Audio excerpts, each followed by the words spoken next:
beau et horrible à la fois. Tu vas commencer un live là-dessus, c'est un vrai plaisir. C'est bonjour tout le monde.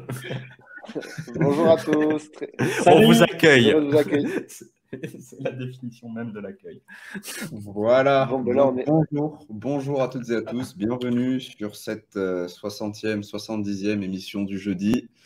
Toujours en compagnie de Benoît Huguet et d'un habitué de la chaîne, deux habitués de la chaîne, Marc Zeller, Head of Developer Relations chez AAV, donc relations avec les développeurs chez AAV, protocole de lending qui existe sur différentes blockchains, et Abdelhamid Barta, co-inventeur, co-auteur de l'EIP 1559 et aujourd'hui cofondateur de OnlyDust, une plateforme qui a pour but de faciliter l'onboarding des développeurs sur l'écosystème Starknet et leur permettre de leur donner des outils pour appréhender cette nouvelle stack technologique qui est Cairo.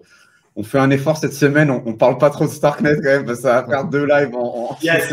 Il n'y a plus de place. D'ailleurs, Abdelhamid, vu la photo d'ouverture de ce live qui est magnifique, t'as pas peur qu'Aurore vienne te voir? Parce que 2,5 millions d'éthers brûlés, à mon avis, en carbone, ça doit lui faire peur. Hein. Ouais, c'est clair, j'avoue. C'est quoi le bilan CO2 de 2,5 millions d'éthers brûlés, monsieur? Répondez à la question. L'Europe veut savoir. Elle va me réguler sévère, j'avoue. Mais tu as des astuces avec Carbonable. En fait, toi, tu es clean. Je veux dire, tu finances des projets qui décarbonent l'humanité. Voilà, on peut trouver des arrangements. Peut-être que tu surveilleras. Alors, quelle est cette photo, chers amis? Moi, j'ai une question. Donc, je suis. Vous m'avez projeté à la face cette photo à la fois, on a dit magnifique et horrible. Quelle vient-elle? Est-ce que vous me la commenteriez un peu? Qu'est-ce que ces gens célèbrent? J'ai l'impression, c'est comme ils célèbrent une nouvelle régulation. Quel est le propos? Il y a eu un accord. Alors, j'ai suivi ça de très loin. J'ai trouvé ça abject et je suis parti. Est-ce que vous me mettriez un peu au jour? Parce que j'ai l'impression qu'il y a une grande danse pour plus de traçabilité des cryptos. Alors, on pourrait faire une émission entière sur ce qu'est la Travel Rule, MiCA et les entrailles du processus démocratique européen, mais je pense que tout le monde va s'endormir et on va perdre notre audience. Je vais faire la version simple. En gros, la Travel Rule, c'est une partie des dialogues de MiCA, même si c'est une partie qui est séparée, qui se concentre sur l'anti-money laundering, donc l'anti-blanchiment d'argent. Et c'est un ensemble de règles qui régulent le secteur des cryptoactifs et notamment ce qu'ils appellent les CASP, qui s'appelait VASP avant, qui s'appelle PSAN en France. CASP, je ne sais pas exactement ce que c'est ce nouveau nom. Avant, c'était Virtual Asset Service Provider, prestataire de services en actifs numériques. Ah oui, CASP, c'est cryptoactif. Voilà, cryptoactif Service Provider. Donc, prestataire de services en cryptoactifs. Ils ont du mal à garder le même nom, ils changent toutes les 5 minutes, mais bon, ça, on a l'habitude. Et en gros, maintenant, quand vous interagissez en tant que citoyen européen avec un prestataire de services en cryptoactifs, lorsque vous retirez des fonds, ça c'est la nouveauté parmi d'autres de cette règle, vers ce qu'ils appellent un unhosted wallet. C'est-à-dire, ça n'a aucun sens, un hosted wallet, mais eux, ils considèrent que si vous avez vos propres clés, ça fait savant. Voilà, ça fait savant, puisque c'est quoi un wallet? C'est quoi un hosting de wallet? Enfin bref, dans leur définition à eux, c'est que vous êtes propriétaire de votre propre clé et que vous n'êtes pas dans un service custodian, il faudra identifier ce wallet et dire si c'est vous, si c'est pas vous, et donner plus d'informations. En soi, pour 99,9% des gens, ça ne change rien. En vrai, ça ne change rien. Pourquoi? Parce que aujourd'hui, si vous achetez ou que vous vendez des cryptos, dès le 1er euro, déjà de fait, si vous allez sur un échangeur centralisé ou chez Coinhouse ou d'autres acteurs comme ça qui rentrent dans le cadre du PSAN ou pas, vous allez déjà donner votre identité, faire un KYC. Donc en fait, ces infos, les VASP ou les CASP ou les PSAN, il y a plusieurs noms, mais c'est les mêmes acteurs. Fou, hein. Celui-là, il est bien. C'est pas mal aussi. Ils avaient déjà ces infos et ils étaient déjà à la disposition du législateur, enfin du régulateur qui les demandait. On sait par exemple qu'un acteur comme Coinbase adore communiquer les informations de ses utilisateurs à qui le demandent. On sait qu'un acteur comme Kraken freine au maximum pour le faire, mais ils le font quand même parce que la loi, c'est la loi. Oui, Maintenant, il y a un cadre légal qui est plus entériné, donc ils ont encore plus de facilité à lui demander ces informations, mais ces informations, ils les avaient déjà, ils les communiquaient déjà, donc il n'y a pas de changement particulier, si ce n'est un peu cette note d'intention de se dire on va vous réguler la gueule. Bon, on va nous réguler la gueule, Marc, mais ça, de toute façon, le sens de l'histoire, on est d'accord que malheureusement, les places de marché centralisées risquent de se transformer de plus en plus en des partenaires comme les banques. Hein. Je veux dire, c'est triste, oui, mais je pense que c'est le sens de l'histoire. C'est le mais sens en de même l'histoire, temps, c'est un malheureusement. signe de maturité du marché, dans le sens où on commence à devenir une vraie industrie, un vrai écosystème financier, et c'est normal qu'il y ait des règles qui régissent tout ça. Après, est-ce que ces règles sont faites pour encadrer un écosystème naissant et le pousser à l'innovation et à lui laisser une chance de briller, ou est-ce que ces règles sont faites pour casser les couilles? Je vous laisserai être maître de vos propres conclusions là-dessus. Parce que je pense quand moi, je vais même donner qu'il un y a indice, des c'est clairement intentions pour casser les politiques. couilles. Ok, ouais, bon, très bien. Et moi, est-ce qu'il y a des pays qui sont en avance sur ça, à votre connaissance, typiquement Corée, Japon, peut-être? La Corée du Sud, il y a la travel rule. En gros, dès que tu déposites plus de 1000 ou tu retires plus de 1000, tu te fais saucer, tu dois expliquer en fait d'où viennent les plus de 1000 $ que tu déposes sur Upbit ou sur Bitum. Donc, ça peut prendre plusieurs jours, le temps que il y a un humain qui traite la chose. Et dès que tu retires un montant, il me semble aussi, vers un wallet que tu n'as pas whitelisté, il faut que tu fasses des pirouettes et que tu dises ça, ce wallet, en fait, c'est ça, c'est parce que, voilà, que tu expliques ton intention. Et voilà. Moi, je tiens à dire quand même que ce n'est pas neutre, puisque ces gens pleins de Bien sûr. bonnes intentions font ça pour protéger, bien sûr, parce que vous imaginez bien qu'il y a des vilains qui traînent quelque part dans le monde, et ils se disent, on va fliquer tout le monde, parce que les 0,01% de gens qui sont des vilains, on pourra les attraper comme ça. Dans la réalité, les vilains sont malins, ils ont d'autres manières de faire. A priori, ils n'utilisent pas Binance pour retirer leur bien mal acquis. Donc, le bilan des procédures AML, il est catastrophique. C'est-à-dire que les conséquences par rapport au coût, puisqu'on parle d'une industrie qui coûte plus de 50 milliards. La compliance, ça coûte plus de 50 milliards par an à entériner pour des rendements on trouve quelques dizaines, centaines, voire quelques milliards de biens mal acquis qu'on arrive à récupérer. Donc c'est vraiment un truc qui est inefficace. Et surtout, c'est vos données personnelles, les amis, parce que un échangeur centralisé, un VASP, un PSAN, ça se fait hacker régulièrement, ça existe. Bien et sûr. Ces données personnelles, plus elles sont collectées, plus elles sont faciles à récupérer par des gens mal intentionnés. Et quand elles sont récupérées par des gens mal intentionnés, elles terminent dans le darknet, en vente libre, et des gens bien moins intentionnés se retrouvent avec toutes vos informations. #Ledger. Ouais. Mais tu sais, ça c'est important à dire. Moi, je suis très clairement, moins on collecte d'informations, plus on protège les gens. Et ça, j'aimerais bien que ceux qui nous gouvernent le comprennent un jour. Merci. Ouais, message. Alors, j'ai vu une citation récemment, c'est qu'il était très difficile d'expliquer quelque chose à une personne dont le métier dépend de ne pas la comprendre. Et donc, en fait, c'est qu'il y a une part de mauvaise foi dans l'auditoire et notamment ces fameux régulateurs. Qu'est-ce qu'ils proposent, qu'est-ce qu'ils protègent, si ce n'est l'industrie existante bancaire. Et donc, ils protègent leur précarité. Est-ce qu'ils protègent c'est facile d'invoquer la protection du consommateur, mais est-ce que c'est toujours le consommateur qui est protégé? Est-ce que le consommateur demande quoi que ce soit? Il demande un accès simplifié, à la rigueur que, je veux dire, soit identifier l'opérateur, ça je veux bien, mais bon, mais bref, enfin voilà, je suis d'accord avec toi qu'il n'y a pas plus. C'est pas plus sûr comme moi le dernier truc que je voulais demander, c'est si Bitcoin a été créé pour fonctionner justement sans communiquer d'informations sensibles, c'est précisément pour protéger les gens et la vie privée protège beaucoup plus de gens honnêtes que de gens malhonnêtes. Mais bon, voilà. Abdel, je t'en prie. Non, je voulais juste dire, de toute façon, il y a déjà les Bitcoin Maxi pour nous protéger des shitcoins. Donc, bon, il y a pas besoin de. Ah oui. Il y a déjà les Bitcoin Maxi pour Pas nous mal, protéger. pas mal. Mais moi, j'aimais bien un concept dont on avait discuté, Benoît, il y a quelques jours. Hein. Il y a la protection des consommateurs et il devrait aussi avoir une protection des électeurs. Ouais, voilà, c'est un concept qui m'est cher. En fait, parce que moi, ce qui me surprend, il y a un paradoxe, c'est-à-dire qu'ils sont toujours très préoccupés parce que, en fait, l'idée, c'est qu'il y a des méchants et que les méchants pourraient envelopper les gentils. Et les gentils, c'est bien connu, savent pas ce qu'ils doivent faire de leur argent. C'est-à-dire que quand vous êtes avec votre propre argent, vous êtes trop bête pour décider de savoir ce qu'il faut en faire. Il y a besoin de réglementation pour ça. Donc, bon, à la limite, je veux bien. Hein. Je veux dire, les gens sont naïfs, c'est vrai. Il y a des arnaqueurs, c'est vrai. Du coup, la logique, c'est il faut pas laisser aux gens faire ce qu'ils veulent. Mais le problème, c'est que quand ces mêmes gens, ces consommateurs se transforment en électeurs, le fait qu'ils puissent faire des bêtises, qu'ils puissent voter pour n'importe qui est des arnaqueurs, ça les préoccupe plus du tout. Donc moi, si vous voulez protéger les consommateurs, allez les protéger les électeurs. Faites-leur un questionnaire, c'est-à-dire que vous savez pour qui vous votez, vous avez lu le programme, vous êtes content de ce que vous faites là. Et donc voilà, bon, je trouve qu'il y a une part de mauvaise foi. En fait, c'est une façon de dire qu'il y a une énorme part de mauvaise foi, je trouve.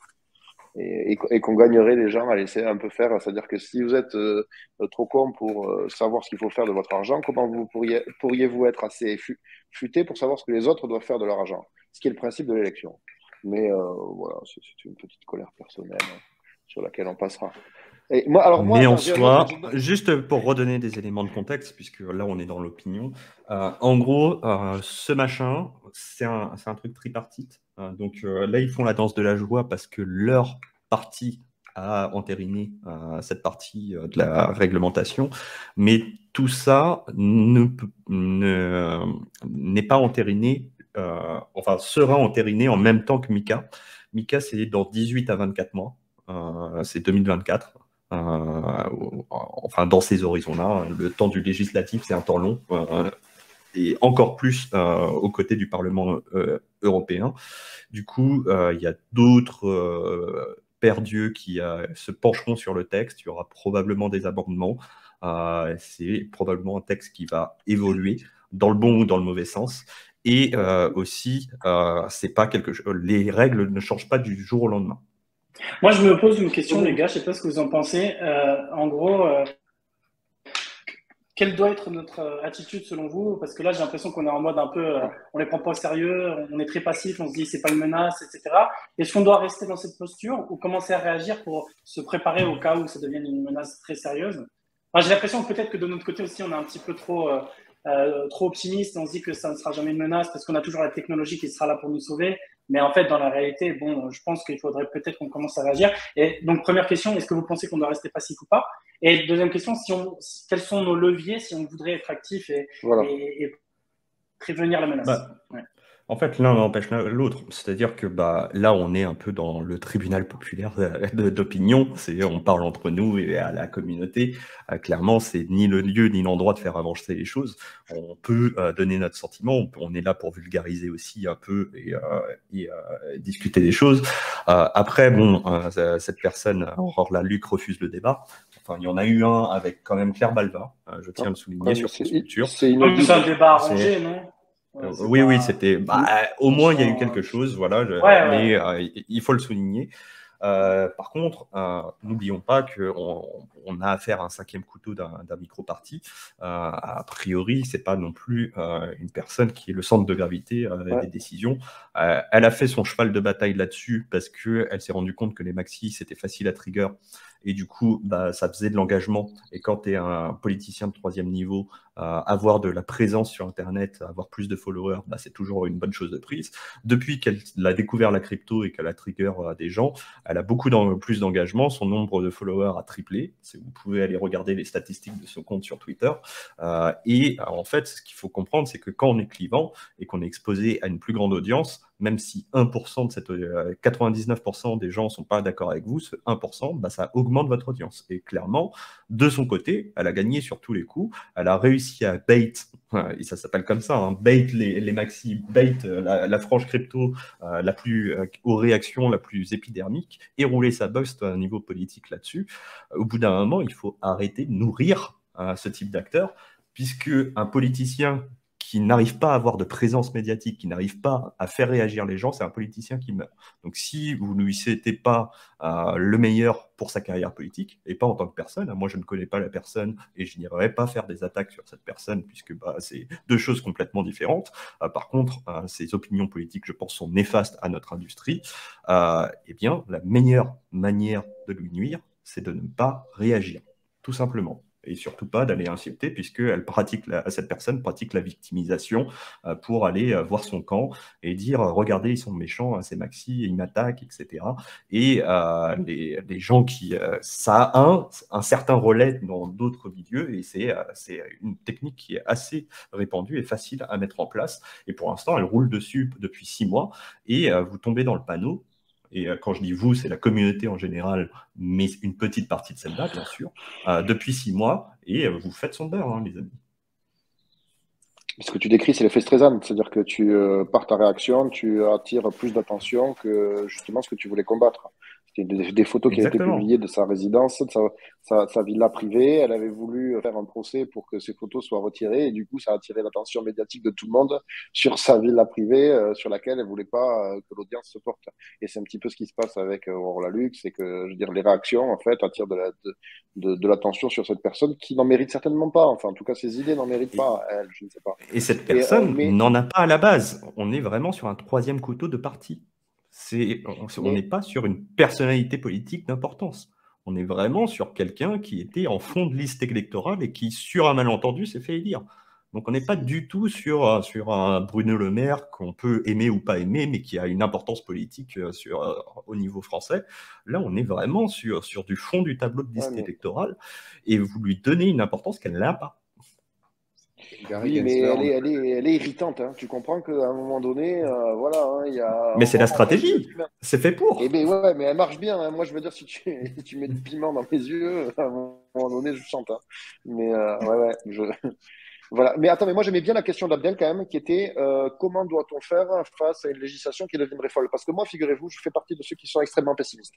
Alors après, à tort ou à raison, je suis pas pessimiste pour les cryptos, hein, que les choses soient claires. C'est-à-dire que pour moi, ça répond à un besoin fondamental de l'humanité qui est de faire des transactions librement. C'est-à-dire que les êtres humains méritent d'être libres, ils méritent d'avoir une vie privée, et les crypto-monnaies vont clairement dans ce sens-là. Ça permet à chacun de disposer librement de du fruit de son travail. Donc pour moi, c'est le b.a.-ba, et l'opposition, c'est l'esclavage. C'est-à-dire que si tu peux pas disposer librement du fruit de ton travail, ben finalement, c'est que tu es l'esclave de quelqu'un d'autre, ou l'otage, comme tu veux. Et moi, je suis pessimiste vis-à-vis de la réglementation. Je suis très pessimiste parce que je vois des volontés autoritaires, hein, je veux dire qu'elles soient sanitaires, vie privée, financière, et après, à tort ou à raison, je peux me tromper, hein, ça c'est pas un souci, mais la question c'est comment réagit-on, qu'est-ce qu'on peut faire pour se protéger, je veux dire, d'une réglementation qui deviendrait folle, ce qui n'est pas exclu. Hein. Je veux dire, c'est déjà arrivé dans l'histoire, et donc comment peut-on faire? Alors, à titre personnel, pour moi, les réponses sont individuelles, c'est-à-dire que, ben, en fait, il faut utiliser des meilleurs outils, et typiquement, ça pourrait nous envoyer vers la finance décentralisée, en fait. Mais voilà, quelles sont vos stratégies? Enfin, je pense que je suis d'accord avec toi, Benoît.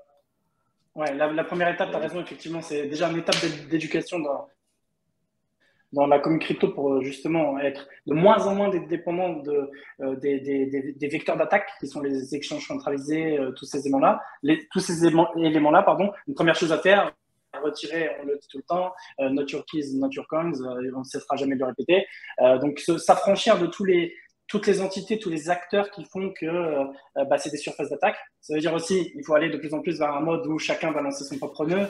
C'est vraiment comme ça qu'on va y arriver, en fait. Il faut que déjà on s'affranchisse, qu'on puisse être vraiment dans cette utopie d'un monde full peer-to-peer, on a besoin de personne, le système il est intouchable. S'orienter aussi de plus en plus vers des solutions qui peuvent gérer de la privacy.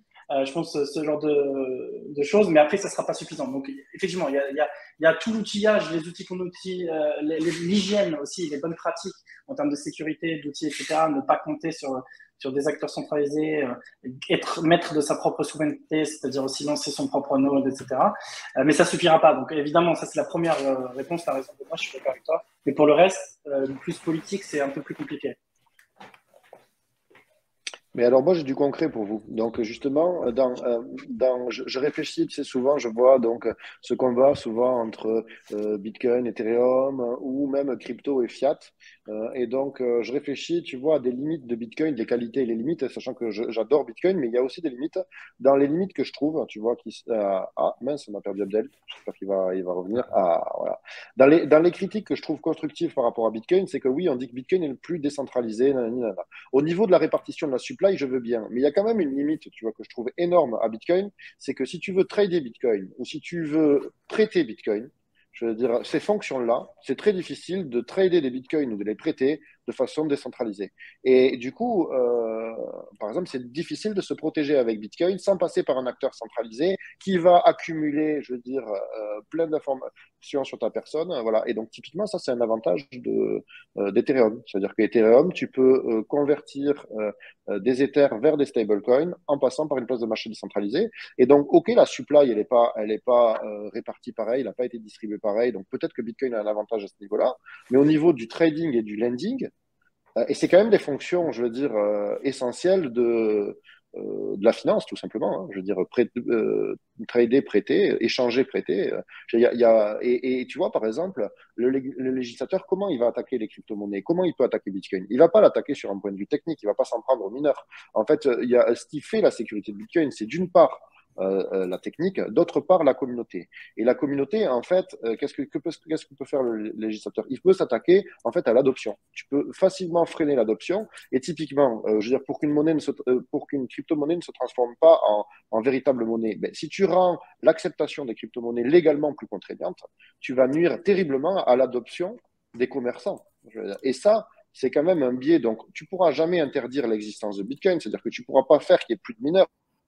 Tu ne pourras pas faire que les fonctions de hash ne marchent plus. Mais que ce soit accepté ou pas par des commerçants, si tu as le monopole de la loi, tu peux quand même avoir une incidence importante sur ça.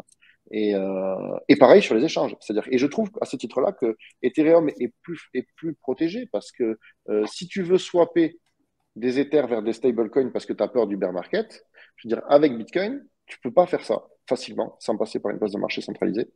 Et voilà, et c'est tout. Et donc, quels seraient vos stablecoins préférés, vos outils de défi préférés, sachant que la réglementation pourrait être ouvertement hostile aux crypto-monnaies? Quels seraient vos refuges? Comment on fait? C'est une bonne question. On a vu malheureusement que les stablecoins algorithmiques, c'est pas un refuge. Les stablecoins Alors voilà. backés, collatéralisés, bah, ça reste un vecteur d'attaque. J'ai envie de dire la valeur refuge, finalement, je suis même pas sûr que ce soit du stablecoin. C'est plus l'asset natif de la chaîne dans laquelle on a le plus confiance. Moi, je suis pas d'accord avec ça du tout. Ah ouais, d'accord. Non, mais attends, moi, juste, Marc, on est parti de l'hypothèse que la réglementation part en couille. Hein. Je pars de ce postulat-là. Après, elle ne partira pas en couille dans tous les pays du monde au même moment. Donc, effectivement, je veux dire, il y a toujours la mobilité. En fait, non, mais je parle du scénario le plus pessimiste, Marc, hein, pour être très concret. Mais même dans le scénario le plus pessimiste, il y a une compétition entre les États. C'est-à-dire que l'Europe est en train de se vider de son innovation. C'est pas grave, cette innovation ira ailleurs. Il y a une très très bonne communauté blockchain à Neuchâtel, par exemple. On les salue hein, s'ils nous regardent dans la sphère francophone. Et les gens, en fait, se déplacent. Moi, clairement, Dubaï, il y a 3 ans, c'était le rendez-vous des scammers TikTok. Ils existent encore, ils sont toujours là, mais il y a de plus en plus de builders ultra legit qui sont à Dubaï aujourd'hui. Et je pense que ces gens... T'as pas peur d'une harmonisation internationale? La compétition, elle existe, quoi. Tu sais, c'est le fameux, c'est la théorie des jeux. Hein. C'est-à-dire que si tu es le dernier à adopter des lois répressives, tu as chopé tout le marché. T'en profites, ouais, exactement. C'est une opportunité. En fait, ta théorie en tant que régulateur, c'est d'être le dernier à appliquer les lois qui heurtent ton économie. Pourquoi? Parce que tout le monde sera arrivé chez toi, et vu que tu es le dernier à implémenter ces lois pourries, au moins tu auras récupéré tout le gâteau. Et... Ouais, mais attends, si on prend le scénario, Marc, si on va plus loin, imagine un monde dans lequel la première révolution est bien avancée, la révolution de combattre la monnaie, et que Bitcoin commence à poser une sérieuse menace à la souveraineté monétaire des États. Tu ne penses pas que là, ça peut outrepasser l'aspect opportuniste de la compétition? Pourquoi ça créerait une... Moi, déjà, la prémisse, je ne l'accepte pas. Puisque aujourd'hui, on est dans une crise du fiat, très clairement. Oui. C'est ce que j'ai répondu Oui. à cette fameuse Aurore Laluc, hein, le fameux chart euro-USD. Mais si vous regardez USD-Yen, c'est encore pire. En même temps, le Japon a décidé de s'isoler depuis les 2 dernières années et que, au bout d'un moment, si tu fermes tes portes, là, dans une économie mondialisée, c'est un petit peu compliqué. Bien sûr, il n'y a pas que le tourisme dans la vie, mais bon, c'est aussi révélateur d'autres choses.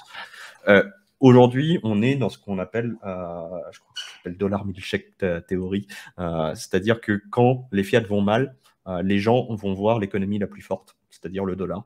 Et du coup, le dollar se renforce et toutes les autres fiat faiblissent. Et c'est clairement ce qu'on observe depuis 1 an. Aujourd'hui, quand tu es une banque centrale, si le Bitcoin devient réellement fort, ou l'Ethereum, ou un actif qui prouve sa stabilité et un peu son aspect apolitique, la monnaie acéphale, hein, selon notre ami Jacques Favier, hein, ça vient de là, tu as tout intérêt à constituer des réserves de Bitcoin.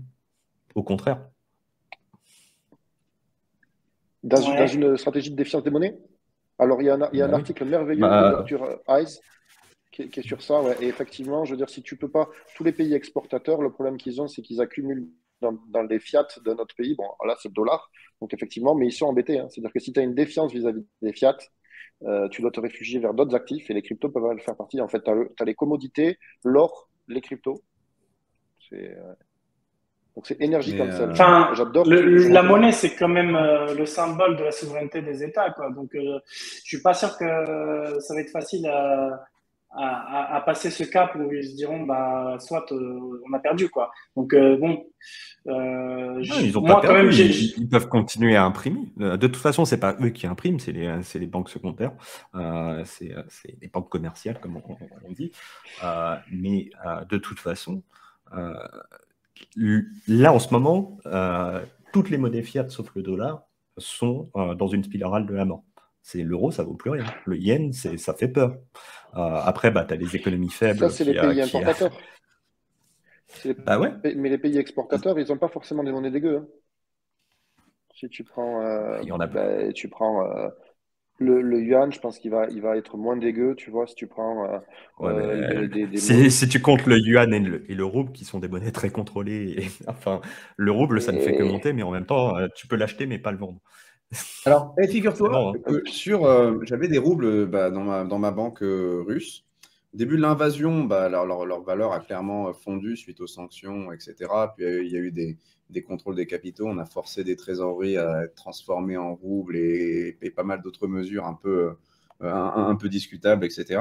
Et j'avais pas la possibilité de vendre mes roubles pour des USD pendant le début de la crise, de la guerre.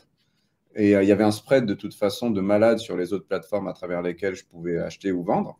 Mais j'ai réussi à les vendre il y a 1 mois, à un ATH sur les 5 dernières années. Voilà. Mais au cours actuel? Il y avait un spread de 3-4% par rapport au FX qu'on voit sur Google quand on tape RUB USD. Quoi. Ouais. Mais j'ai la transaction change. Je vais vous l'afficher à l'écran. On te croit. Non, mais on te croit, tu ne vas pas nous montrer tes comptes personnels. Tu dois tout nous montrer, tout montrer à Aurore. Après, je ne suis pas un expert dans les sanctions, mais a priori, c'est pas. Enfin, il y a un blocage sur. Tu n'es pas censé pouvoir sortir des thunes de Russie actuellement. Mais après, il doit y avoir des exceptions, il doit y avoir des cadres, peut-être que. Mais là, ce qui a fait la force du rouble sur ces derniers temps, c'était le fait que eux, ils sont exportateurs de tout un tas de choses. D'ailleurs, nos amis écolos qui ont fermé les centrales nucléaires, maintenant, ils importent du charbon russe. C'est toujours rigolo. Et du coup, ils exportent des choses en rouble, mais donc on peut acheter du rouble, mais on ne peut pas le vendre. C'était la situation. Peut-être qu'elle a évolué. Et c'est une possibilité. Mais il doit avoir un cap à partir d'un certain montant sûrement ou un truc comme ça. Et clairement, on ne peut pas envoyer ces roubles vers Revolut ou quoi que ce soit, sauf dans d'autres pays qui coopèrent encore avec. Bon, mes amis, on a présenté des bons scénarios bien dark. Moi, je serais curieux de savoir quelles sont vos stratégies respectives en ces moments troublés. Juste pour clore le débat sur la régulation, pour redonner un petit peu, parce que Oui, bien sûr. c'est vrai qu'on est parti un peu dans le dark. Nous, chez AV, on fait énormément de travail de vulgarisation et de dialogue avec les régulateurs, et on n'est pas les seuls dans l'écosystème.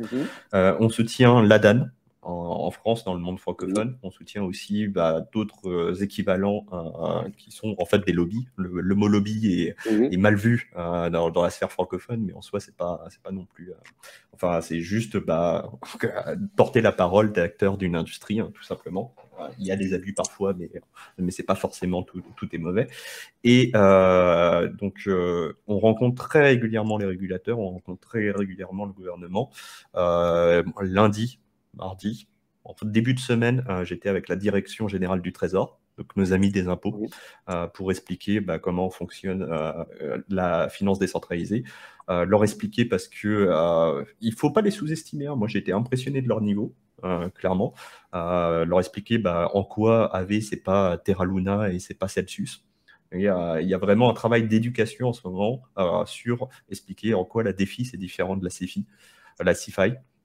Et ça, c'est un travail qu'on fait depuis longtemps et que des associations comme la DAN font depuis longtemps et qui sont soutenues par les acteurs du marché, parce qu'il n'y a qu'en expliquant précisément ce qu'on construit, et là je ne parle pas que de la DeFi, je parle vraiment de l'industrie crypto en général, qu'on aura une chance d'être régulé par des gens qui nous comprennent. Parce que je pense que la plupart des choses négatives, c'est qu'on est régulé par des gens qui ne comprennent pas ce qu'on fait.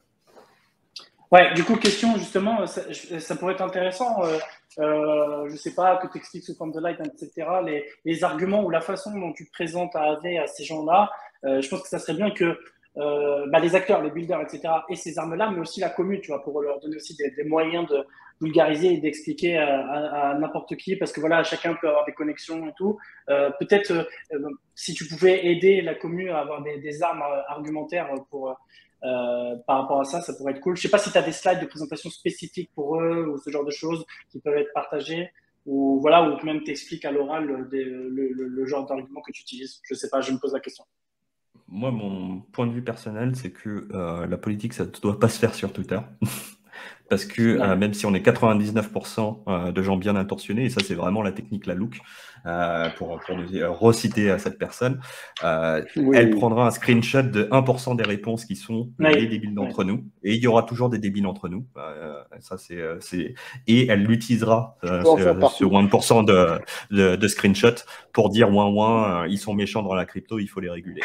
Et en gros, je pense que le plus efficace, c'est de laisser les acteurs parler, et surtout d'un point de vue technique, pour présenter les choses d'un point de vue technique et technique uniquement. Moi, quand je rencontre ce type d'acteurs, je prends une casquette technique et je dis, je ne suis pas juriste, je ne suis pas un homme politique, je suis quelqu'un qui construit un protocole et qui crée des services décentralisés pour les gens, et laisser des gens qui parlent leur langage, qui sont capables de communiquer avec ce type d'acteurs, qui sont intelligibles pour ce type d'acteurs, comme la DAN et leurs équivalents européens.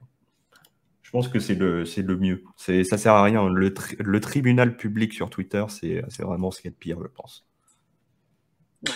Ok. Bon, écoutez, moi je suis plus ou moins, enfin tu sais, c'est difficile de s'écouter. Hein. Mais j'espère que ça ira bien, et je vous souhaite que votre travail de pédagogie porte ses fruits.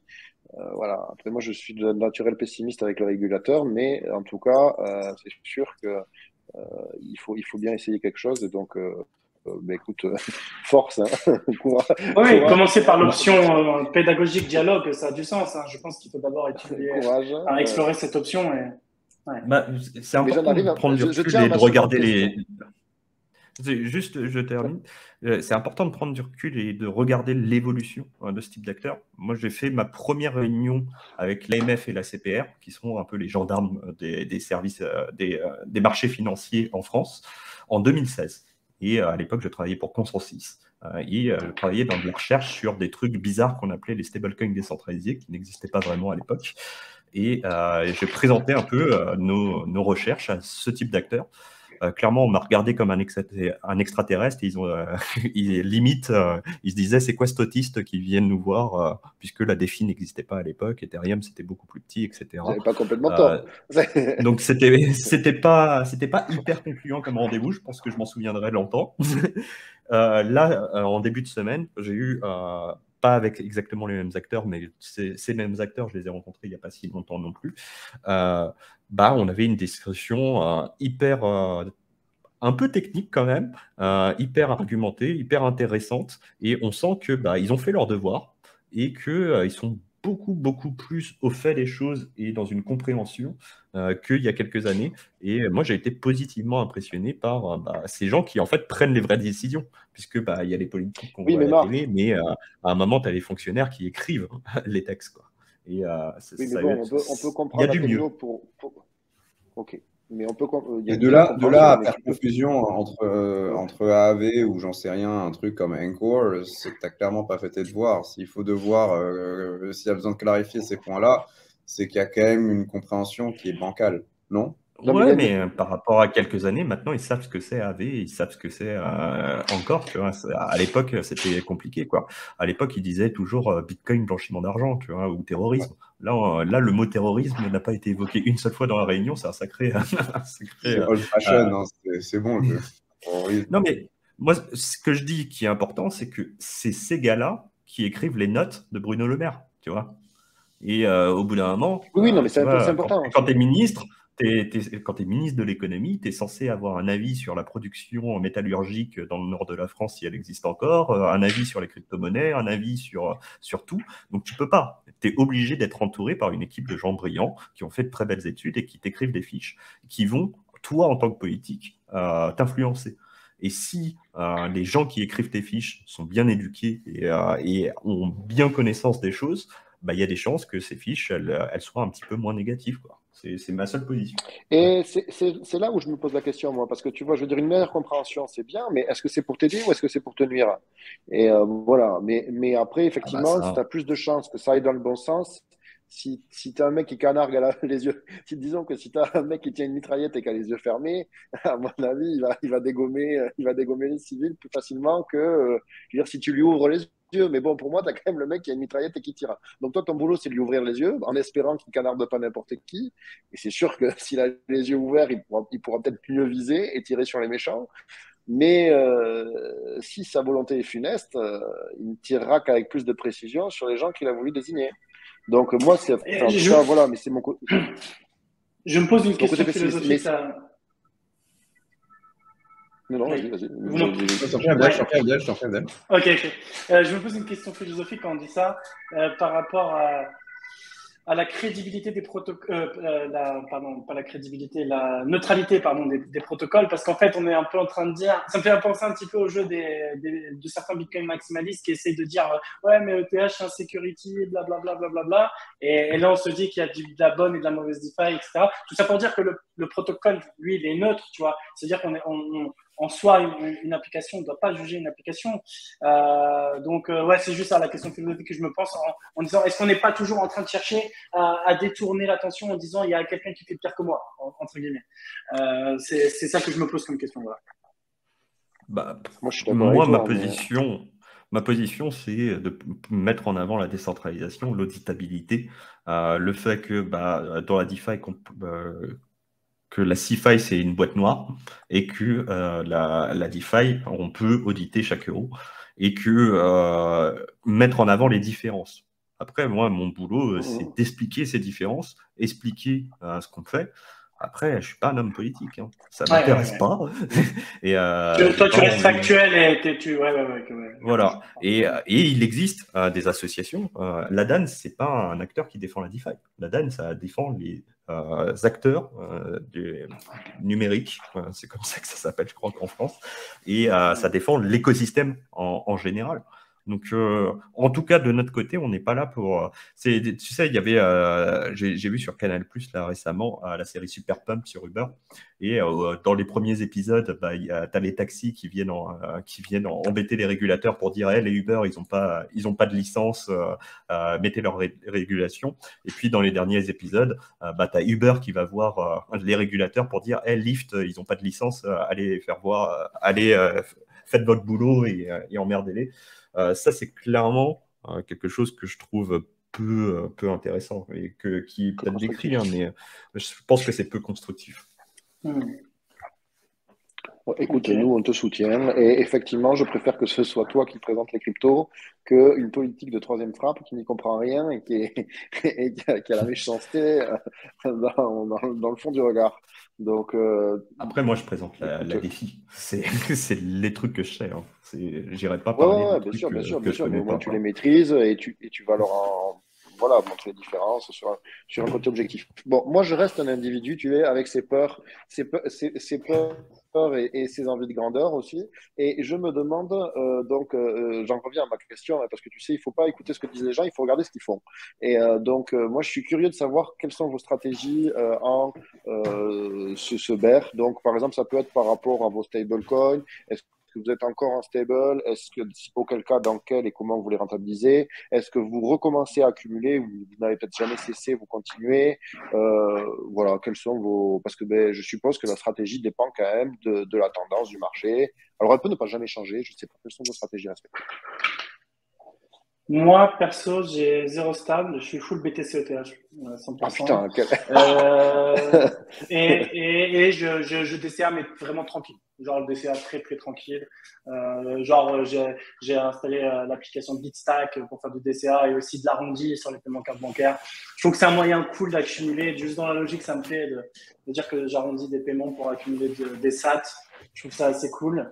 Moi, donc 0 stable, full BTC ETH et je DCA, mais hyper tranquille. Bientôt full BTC, quelqu'un qui dit. Ouais, bah, je me pose de plus en plus de questions, c'est vrai. Notamment sur la proportion BTC. Proportion BTC-ETH, tiens. Ouais. Bonne question. Bah, 60% BTC, 40% ETH. Ah, écoute, c'est pas mal. Ouais. Donc, est-ce que ça c'est le reflet du degré dans le spectre dans lequel je suis? Je ne sais pas. Ah, t'es conservateur. Non, c'est juste que je suis très conservateur. Mais t'es dégène dans le sens où tu n'as pas de stable. Oui. c'est vrai. T'es conservateur parmi les cryptos, mais dégène quand même. Pas mal, ouais. Ok. Non, c'est juste globalement, si je devais donner 2 mots par rapport à ça, c'est que globalement, je suis plus dans l'acceptation de... J'ai très longtemps essayé de voir le combat, entre guillemets, de Bitcoin, Ethereum, au travers du spectre de la monnaie, mais j'ai arrêté de faire ça en acceptant en fait de ne pas considérer l'ETH comme une monnaie. Donc voilà, tout simplement. Et ça m'a libéré en fait de plein de choses, en me disant les deux ont du sens, mais pour des raisons différentes. Et j'arrête de considérer que l'ETH est une monnaie. Et pour être très honnête, j'ai même eu quelques pseudo-remords par rapport à mon plus bel achievement dans la crypto, qui est le IP 459, mais qui a pratiquement enterré définitivement la prétention de ETH à être qualifié de monnaie. Pourquoi? Parce que changement de politique monétaire, etc. Donc c'est un peu un paradoxe dans lequel je me trouve, dans le sens où c'est mon plus bel achievement, ça m'a débloqué plein d'opportunités, etc. Mais peut-être que d'un point de vue philosophique, c'est peut-être quelque chose que j'ai presque quelques regrets, peut-être. Voilà. Je me pose la question. Voilà. N'en est pas, moi j'aime bien. En tout cas, voilà. 0 Cosmos? Ok. Ouais, 0. Et toi, Marco, quel serait Moi, je tiens à commenter. Hein. Attends, je sais pas une mitraillette là. Abdel, il va falloir être un peu plus stable. Hein. T'as pas de stable, mais il va falloir apprendre la stabilité. Ouais, hein. en plus, le pire, c'est que je suis en train de prier avant d'aller à surfing, donc c'est chaud. Non, mais ça va pas du tout. Là. Abdel, quand je t'ai découvert il y a quelques mois, tu nous parlais de Cosmos dans cette émission, comme quoi c'était la révolution et ça allait tout changer. Ensuite, tu nous as parlé de Starknet et moi je pense que t'es toujours tu t'appelles Starkpit. Ensuite, tu nous as combattu les maxi. Ensuite, tu nous as dit putain mec, Choisis une voie et tiens-toi sur cette voie. Après, il y a que les idiots qui changent pas d'avis, mais voilà, là, exactement. Changer d'avis, mon ami. Hein. Ouais, mais c'est ça le truc en fait. Mais c'est intéressant que tu dis ça parce que c'est vrai que des fois je revois passer ça sur Twitter, tu fais la girouette, etc. Mais tu vois, ce que je veux dire, c'est que j'ai fait l'effort. Tu vois, par exemple, sur Cosmos, quand j'étais bullish sur Cosmos, j'ai fait l'effort, j'ai travaillé pendant 1 an sur l'écosystème Cosmos, etc. Ensuite, j'ai eu des désillusions. J'étais satisfait de la partie tech, mais des désillusions sur la partie l'écosystème, les projets, la philosophie, le DPoS, etc. Donc, j'ai remis mon fusil d'épaule, etc. Donc, après, je suis revenu full Ethereum, mais après, j'ai commencé à me poser des questions philosophiques sur la monnaie, etc. Donc, en fait, c'est-à-dire que c'est en fonction de ce que j'estime être le plus prioritaire. Et en gros, je me suis posé beaucoup de questions ces derniers temps sur les raisons qui m'ont amené à vouloir travailler dans la crypto, etc. Et de plus en plus, je suis attaché aux valeurs vraiment de décentralisation, sécurité, résistance à la censure. Et cet appel de plus en plus fort fait que c'est vrai que je me pose de plus en plus de questions. D'ailleurs, au passage, pour Starknet, c'est aussi une des raisons pour lesquelles je suis extrêmement bullish sur Starknet, c'est que j'ai presque l'impression que peu importe le chemin et peu importe quel sera le layer de settlement de demain, bah Starknet, en fait, c'est en position de force. Bon, on a promis qu'on ne parlerait pas trop de Starknet, Samy, donc je vais m'arrêter là. Mais, on peut, hein, Salé, hein, on a déjà fait un tiers d'émission ou une moitié d'émission sans le mentionner, donc on peut se permettre d'en parler, il n'y a pas de problème maintenant, mais ouais. Ouais. Donc, mais moi, je ne suis pas tout à fait d'accord. Je trouve que l'ethos tu vois, c'était Marc justement qui a surfé Bitcoin 2021, avait parlé de l'ethos et donc justement cette requête de résistance à la censure, de décentralisation. Et malgré ce que veulent en penser les maximalistes, moi, je trouve qu'il est très commun entre Ethereum et Bitcoin. Et pourtant, je veux dire, j'ai découvert Bitcoin il y a très longtemps. J'adore Bitcoin, il y a des tas de qualités, mais les idéaux pour moi, sont similaires. Il y a la supply qui est différente, mais les idéaux, voilà. Ah non, mais qu'on soit... Ah oui, pardon. C'est simple. Les gens qui n'étaient pas là pour des raisons idéologiques, ils sont partis dans les altcoins. C'est-à-dire que ils sont partis sur d'autres l'ethos, c'est pas le même chez BNB, tu vois. Exactement.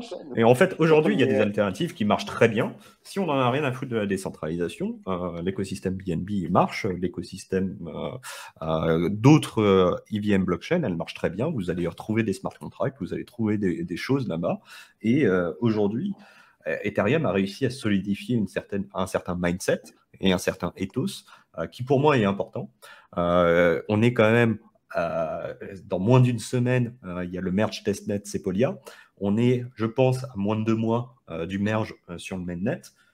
Aujourd'hui, Ethereum va avoir une politique monétaire qui, je pense, et tu y as contribué aussi à ta mesure, Abdel, qui va avoir du sens sur le long terme. Bitcoin, Ethereum n'est pas une monnaie, mais ça n'a jamais été une monnaie de toute façon. C'est bien de passer là-dessus. Bitcoin non plus. Il y a eu, je crois que c'était 100 trillions Bitcoin ou je sais pas, le maximaliste qui a 1,8 million d'abonnés qui a fait un sondage. Est-ce que vous voulez être payé ou dépenser des Bitcoins et à plus de 70%, alors que son audience est maximaliste, a dit bah non. C'est clairement, même les maxis, ils ne considèrent pas de Bitcoin comme une monnaie. C'est un actif, un crypto-actif, et ça marche très bien comme ça. Alors moi, je ne suis pas d'accord, mais bon, c'est pas grave. Du coup, tu parles sur le fait que Bitcoin ne soit pas une monnaie? Moi, je ne suis pas d'accord non plus. Hein. Pour moi, c'est clairement. Ouais, moi non plus. Pour moi, Bitcoin est une monnaie. C'est pas une monnaie étatique, c'est pas une monnaie très utilisée, ça, on est d'accord. Mais c'est clairement une monnaie parce que, en fait, tu peux acheter des tas de choses avec, je veux dire, y compris des choses illicites. Tu peux spéculer, prêter, enfin, tu as toutes les fonctions. Moi, mais en dehors de l'anecdote, personne ne le fait. C'est-à-dire que si tu veux, quand tu es au Pays Basque. Il est important. Je veux dire, j'ai jamais acheté. En termes de volume, pas vraiment. En termes de volume, non, pas vraiment. Mais je veux dire, c'est une monnaie essentiellement spéculative à l'heure actuelle. Ça, j'en suis convaincu. Mais je veux dire, tu peux pas dire que, par exemple, ça n'a rien à voir avec l'action. Les gens utilisent les stablecoins, utilisent Monero. Oui, mais c'est pas par manque de volonté, c'est plus par manque de points d'acceptation. C'est plus par manque de points d'acceptation, de solutions concrètes qui permettent d'hyperscalabilité aussi sur Bitcoin, démocratisation de Lightning, etc. Donc, je suis pas sûr que ça soit un problème de volonté. Tu vois, pour moi, c'est pas parce que je ne le considère pas comme une monnaie, c'est plus que concrètement, c'est pas encore prêt pour une hyperscalabilité et il n'y a pas assez de points d'acceptation pour pouvoir l'utiliser en tant que monnaie au quotidien. Mais il a toutes les qualités qu'on peut espérer d'une monnaie, quoi. Oui, voilà. Moi, en fait, moi, je comprends ta critique, Marc, en termes d'adoption. C'est-à-dire que c'est une monnaie très peu adoptée, ça, on est d'accord. Mais elle en a tout le potentiel. Après, est-ce que ça finira par échouer complètement? C'est-à-dire que ça ne sera. Mais ça se rapproche, je veux dire, ça n'a rien à voir avec une action. Ça a rien, tu le rapprocherais de quoi comme actif, tu vois? Je veux dire, c'est pour moi le plus comparable, c'est la monnaie. Non, Mais bon, peu importe. c'est un actif. C'est un actif. Ça peut être une réserve de valeur, ça peut être un actif, c'est un actif spéculatif. Et ça marche très très bien comme ça. C'est-à-dire que la dernière décennie, Bitcoin, peer-to-peer cash system, on revient au mot de Satoshi, puisqu'on a commencé par là et c'est bien d'y retourner. Si on regarde l'histoire de Bitcoin sur les 14 dernières années, c'est un échec complet en tant que monnaie. Échec complet. En dehors de l'anecdote, personne achète sa baguette de pain en Bitcoin et personne ne le fera jamais. Ça, les gars, à part 2-3 débiles qui auront un Lightning Wallet pour faire les shows devant les copains à Biarritz, à surfer Bitcoin, ça n'arrivera jamais. Vous rêvez. Par contre, si on regarde les 14 dernières années, en tant qu'actif, c'est un succès incroyable. Actif, décentralisé, incensurable, c'est un succès incroyable. Maintenant, si vous voulez rêver que vous allez acheter des choses en Bitcoin, les gars, je vous rappelle, parce qu'en fait, il y a un problème, il y a un problème fondamental que je ne comprends pas pourquoi il n'est pas compris chez les maximalistes, c'est que si tu crois vraiment en Bitcoin, que tu as un billet de 10 € dans la main droite et l'équivalent de 10 € dans la main gauche, qu'est-ce que tu dépenses? Si tu as les deux, mais la mauvaise monnaie, qu'est-ce que tu dépenses?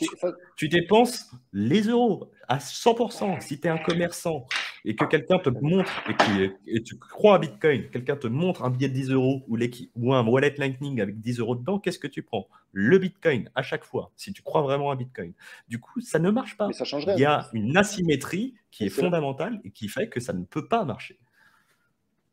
Mais la mauvaise monnaie chasse la bonne. C'est une loi qui est vieille comme le monde et donc ça n'empêche pas de donner le truc, c'est qu'il y a un contexte, je pense, pour une hyper-bitcoinisation. Aujourd'hui, les gens n'utilisent pas Bitcoin parce qu'ils ne ressentent pas le besoin, pour la plupart, d'accumuler du Bitcoin ou autre, parce que les devises fiat que l'on a dans, je sais pas, les pays de l'OCDE ont voilà, une inflation plus ou moins contrôlée.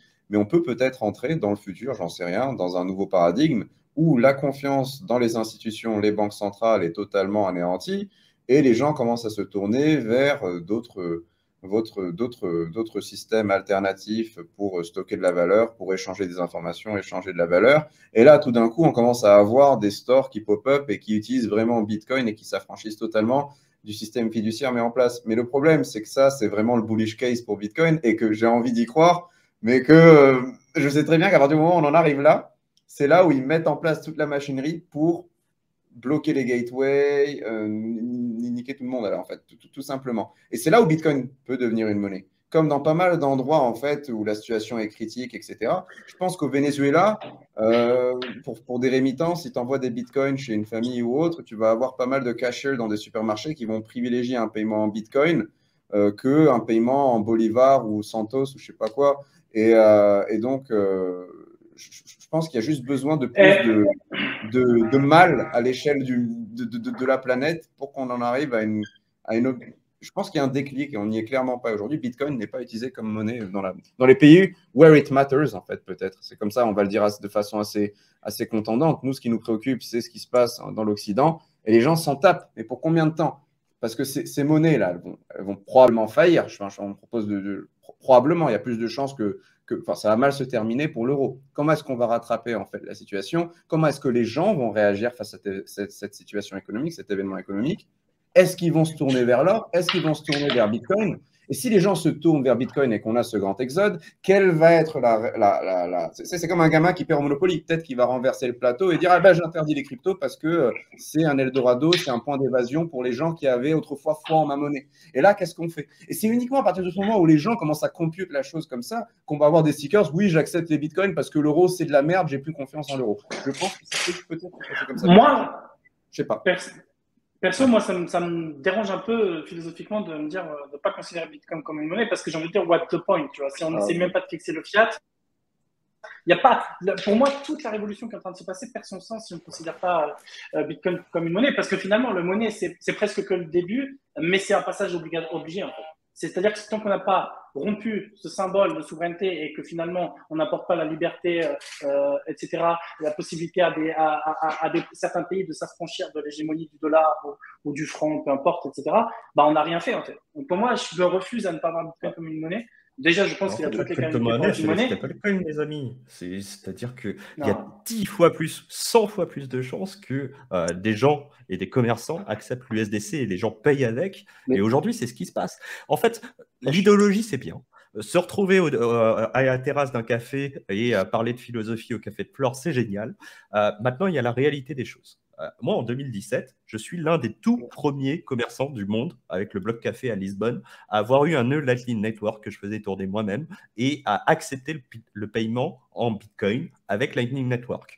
Et j'étais dans un endroit qui était Bitcoin maximaliste, réellement Bitcoin maximaliste, avec 99,9% de mon audience qui connaissait la crypto, qui avait des cryptos et qui se considérait Bitcoin maximaliste. C'est moins de 2% de mon chiffre d'affaires, le Bitcoin, parce que les gens, quand ils ont des Bitcoins et qu'ils ont des euros, ils dépensent des euros. Donc, si vous voulez faire des débats philosophiques, ça vous amuse, mais aujourd'hui, dans la crypto, quand on demande aux gens de payer en Bitcoin ou en Ether, ils ne le font pas. Quand on propose aux gens de payer en USDC, ils le font. Et ça, on l'a observé. On en est à la 7e édition de l'ETHCC. Sur l'ETHCC, au début, on pouvait payer en Ether directement. Personne ne le faisait. En Ether ou en carte bancaire. Maintenant, on peut payer en USDC. Beaucoup de gens le font. Et c'est un pourcentage qui est à 30-40% des tickets qui sont maintenant en USDC ou en DAI ou en stablecoin. Pourquoi? Parce que les gens, vous êtes dans l'idéologie, la réalité ne matche pas avec votre idéologie. Peut-être aujourd'hui, mais... Ouais. Mais moi, j'ai des contre-exemples. C'est-à-dire qu'au Journal du Coin, par exemple, on a une partie significative de nos revenus qui sont faits en Bitcoin ou en Ether. Après, effectivement, là où je te rejoins, c'est que l'apparition des stablecoins, je veux dire, est en train de renverser cet usage-là, et ça, c'est vrai. Mais il y a un inconvénient avec les stablecoins qu'on va retrouver, c'est que, ils sont quand même à la merci de la régulation. Beaucoup plus que, je veux dire, les Bitcoin ou Ether. Mais après, de toute façon, est-ce que ceci a vraiment de l'importance? Pour moi, Bitcoin, c'est ce que les gens décident d'en faire. Donc, la plupart, et là où je te rejoins, Marc, c'est que actuellement, les gens se servent de Bitcoin comme d'un actif et d'une réserve de valeur pour les maxis essentiellement. C'est-à-dire que c'est la fonction, je dirais, réserve de valeur qui est la plus, ou actif spéculatif, clairement. Mais si les gens veulent se servir de Bitcoin comme une monnaie, ils peuvent le faire. Voilà. Et ils le font pas, mais ils en ont la possibilité. Et moi quelque part, ça me suffit. Et maintenant, j'en arrive à ma question qui me tient très à cœur, si vous me permettez, et qui était destinée à toi, justement, Marc. Du coup, quelle est ta stratégie actuelle? C'est-à-dire, justement, avec ces stablecoins, ces cryptos, voilà, globalement, hein, comment tu danses en ce moment entre ces différents actifs? Moi, c'est comme je vous ai dit. Tu dépenses de stable?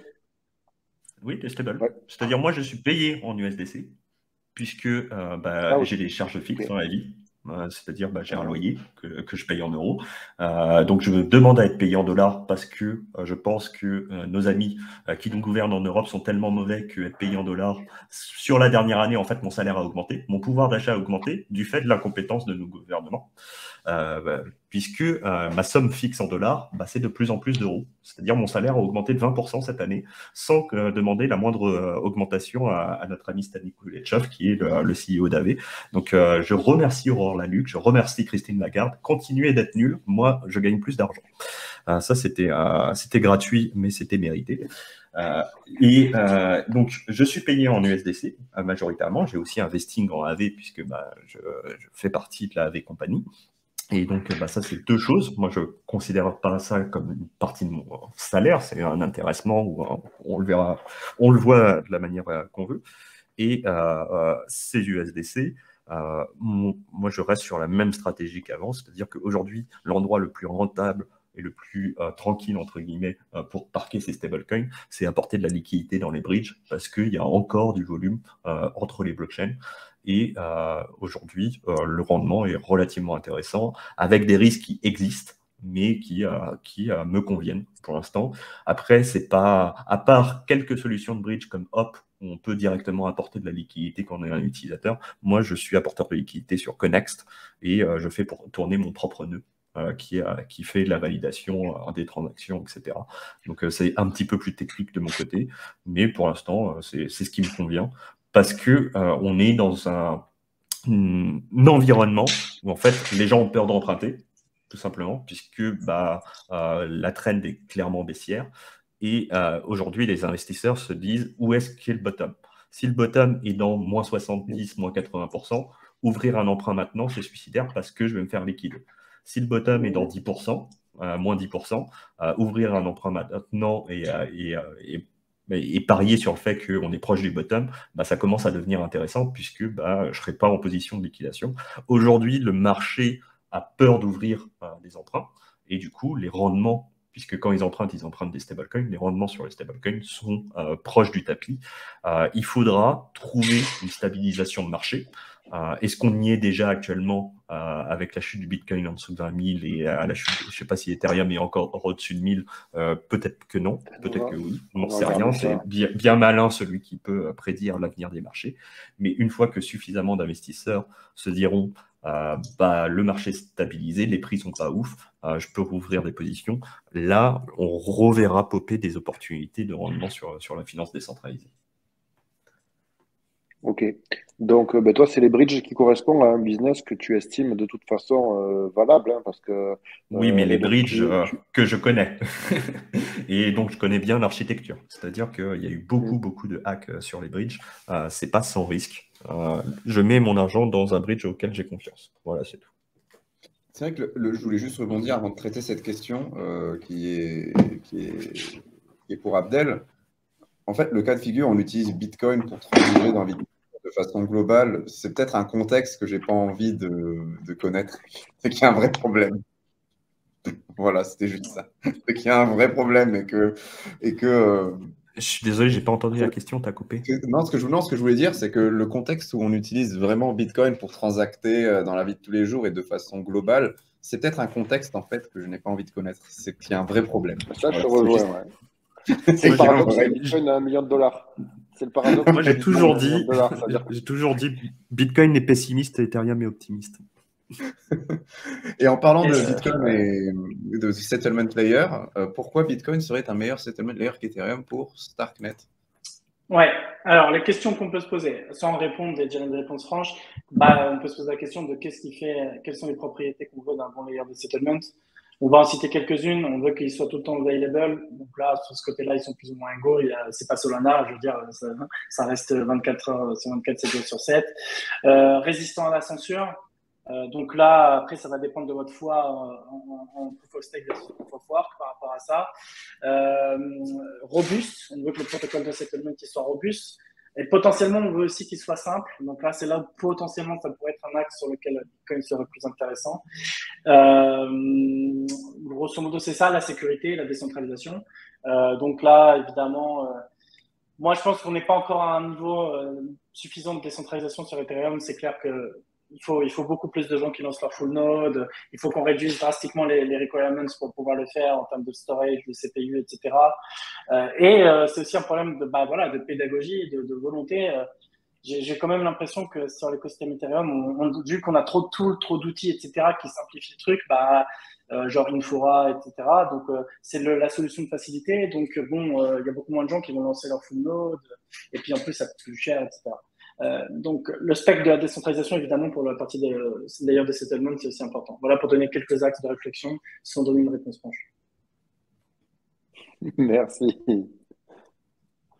Il y a des petites questions dans le chat aussi, par contre, qui reviennent sur les préférences de bridge. Toi, quelles sont sachant que ça n'engage à rien, hein, Marc, est-ce que t'en as cité un déjà, hein, c'est pas mal. Est-ce qu'il y en a d'autres qui te plaisent ou pas? Moi, je pense que... Ou quelques-uns que tu trouves très foireux, ou un debunking, alors, au pire des cas. Bon, comme je travaille chez Portal, et je travaille avec tous les bridges, donc je vais rester diplomatique et je vais parler de mes préférés et rester silencieux sur ceux que j'aime moins. Mais il y en a. Ouais, il y en a des biens. Clairement, aujourd'hui, Dbridge, Hop et Connext sont un peu le trio le plus intéressant pour moi. Après, il y en a d'autres qui sont très bien aussi. Seller Network qui marche très bien, que je suis moins familier avec la manière dont il fonctionne. J'ai l'impression que c'est un petit peu... Mais voilà. Mais voilà, c'est mes préférés. Et Layer 0, Stargate, qu'est-ce que tu en penses de cette nouvelle approche Les trust assumptions sont beaucoup trop... Enfin, sont en dehors de ma zone de confort. Voilà, je le présenterai comme ça. Aujourd'hui, Layer 0, ça marche. Les Stargate, ça marche très très bien. Pourquoi? Parce que les gens qui s'en occupent sont très bien intentionnés. Mais la structure a besoin que les gens qui s'en occupent soient bien intentionnés. C'est la seule chose que je dirais sur ce mot. Mais en même temps, tous les bridges sont un peu comme ça, au final. Il y a beaucoup, malheureusement pour l'instant, il y a beaucoup de trust assumption. Polygon, Avalanche, par exemple, c'est les bridges qui me font peur, les bridges natifs. Pourquoi? Parce que les fondations ne sont pas débiles. Mais en même temps, il ne faudrait pas énormément de clés compromises pour qu'on se retrouve avec un système comme Harmony. Ce qui s'est passé sur Harmony, ça doit être assez révélateur. C'est une leçon qui coûte cher, mais qui coûte pas si cher que ça parce que c'était une toute petite chaîne EVM. Mais très clairement, il y a deux scénarios. Soit les clés sont compromises et que c'est pas leur faute. Il y a aussi le scénario où ils ont pu partir avec la caisse. Ça, on le saura probablement jamais. Moi, je suis pas là pour porter des accusations, loin de là. Mais en fait, le truc, c'est que le doute existe. Et c'est un problème.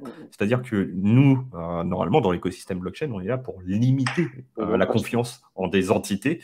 Et le problème, c'est que la plupart des bridge wrappers, c'est-à-dire on va prendre les tokens du blockchain, les bloquer dans un smart contract sur une blockchain, et puis dans un autre smart contract sur l'autre blockchain, on va créer des tokenisations, des représentations de ces tokens, des wraps, pour dire que c'est un équivalent.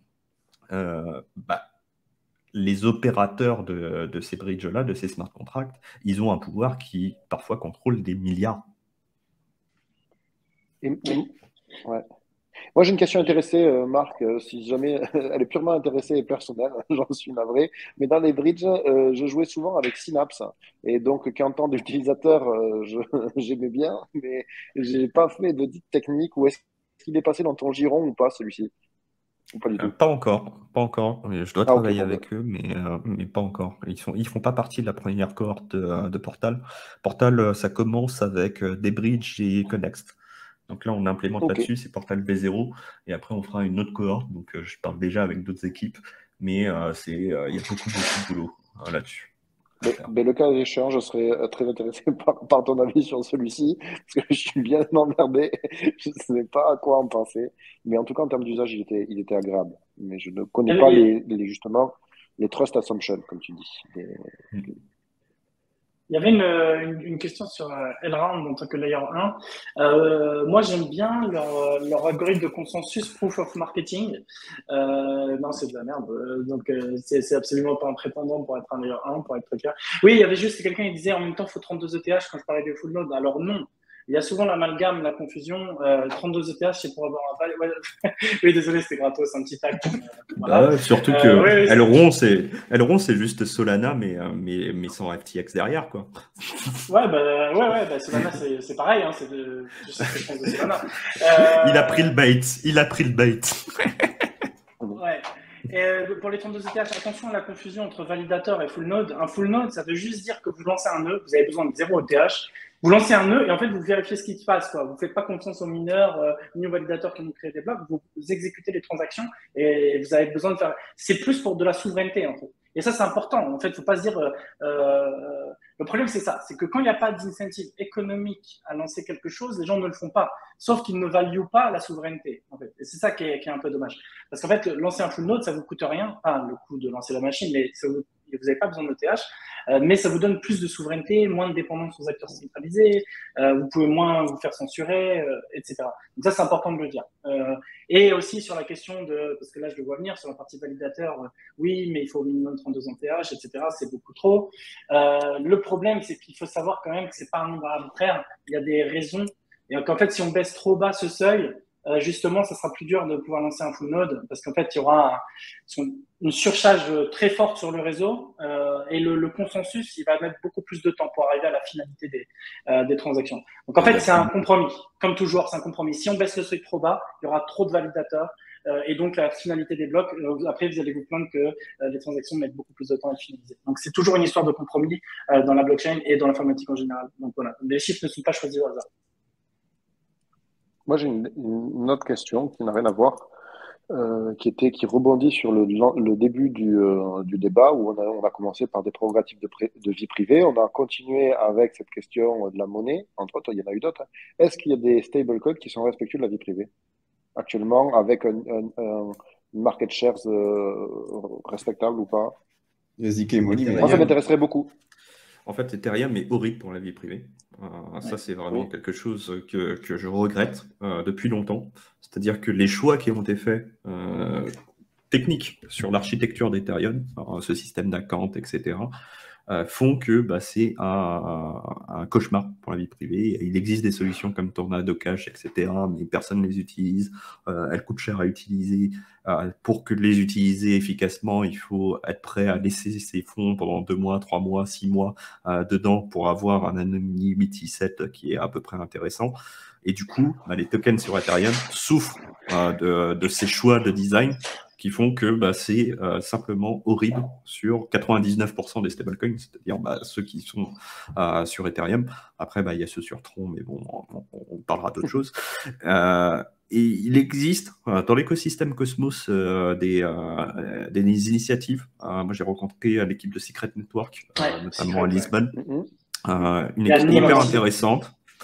Moi, que du bien. C'est vraiment que du bien. Moi, j'ai été impressionné. C'est pour ça que c'est dommage que j'étais content que tu sois maximaliste Cosmos à un moment, parce qu'il y a plein de builders qui sont intéressants. Mais après, c'est un écosystème divers. Il y a du bon, il y a du mauvais. Il y a eu du très, très mauvais, hein, mais ça existe. Mais aujourd'hui, sur Secret, il n'y a pas de stablecoin. En fait, le marché, pour l'instant, ne valorise pas la vie privée. C'est-à-dire les données personnelles qui, pour moi, ont une valeur énorme, et ce qui a été dit juste avant, n'a pas de valeur financière sur les marchés. Et les gens je suis d'accord, parce que j'ai fait comprendre des bouillons sur ce secteur-là, oui, tu as raison. Après, moi, pour la privacy, je mise beaucoup sur Starknet L3. Donc, il y a 3 Starknet qui pourront apporter de la privacy.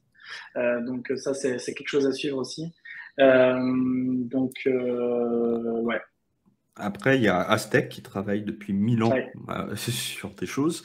Il paraît qu'ils sont un peu plus proches de la sortie qu'au début, mais ils m'ont dit exactement la même chose en 2020. Donc, moi, je suis dans l'expectative, personnellement.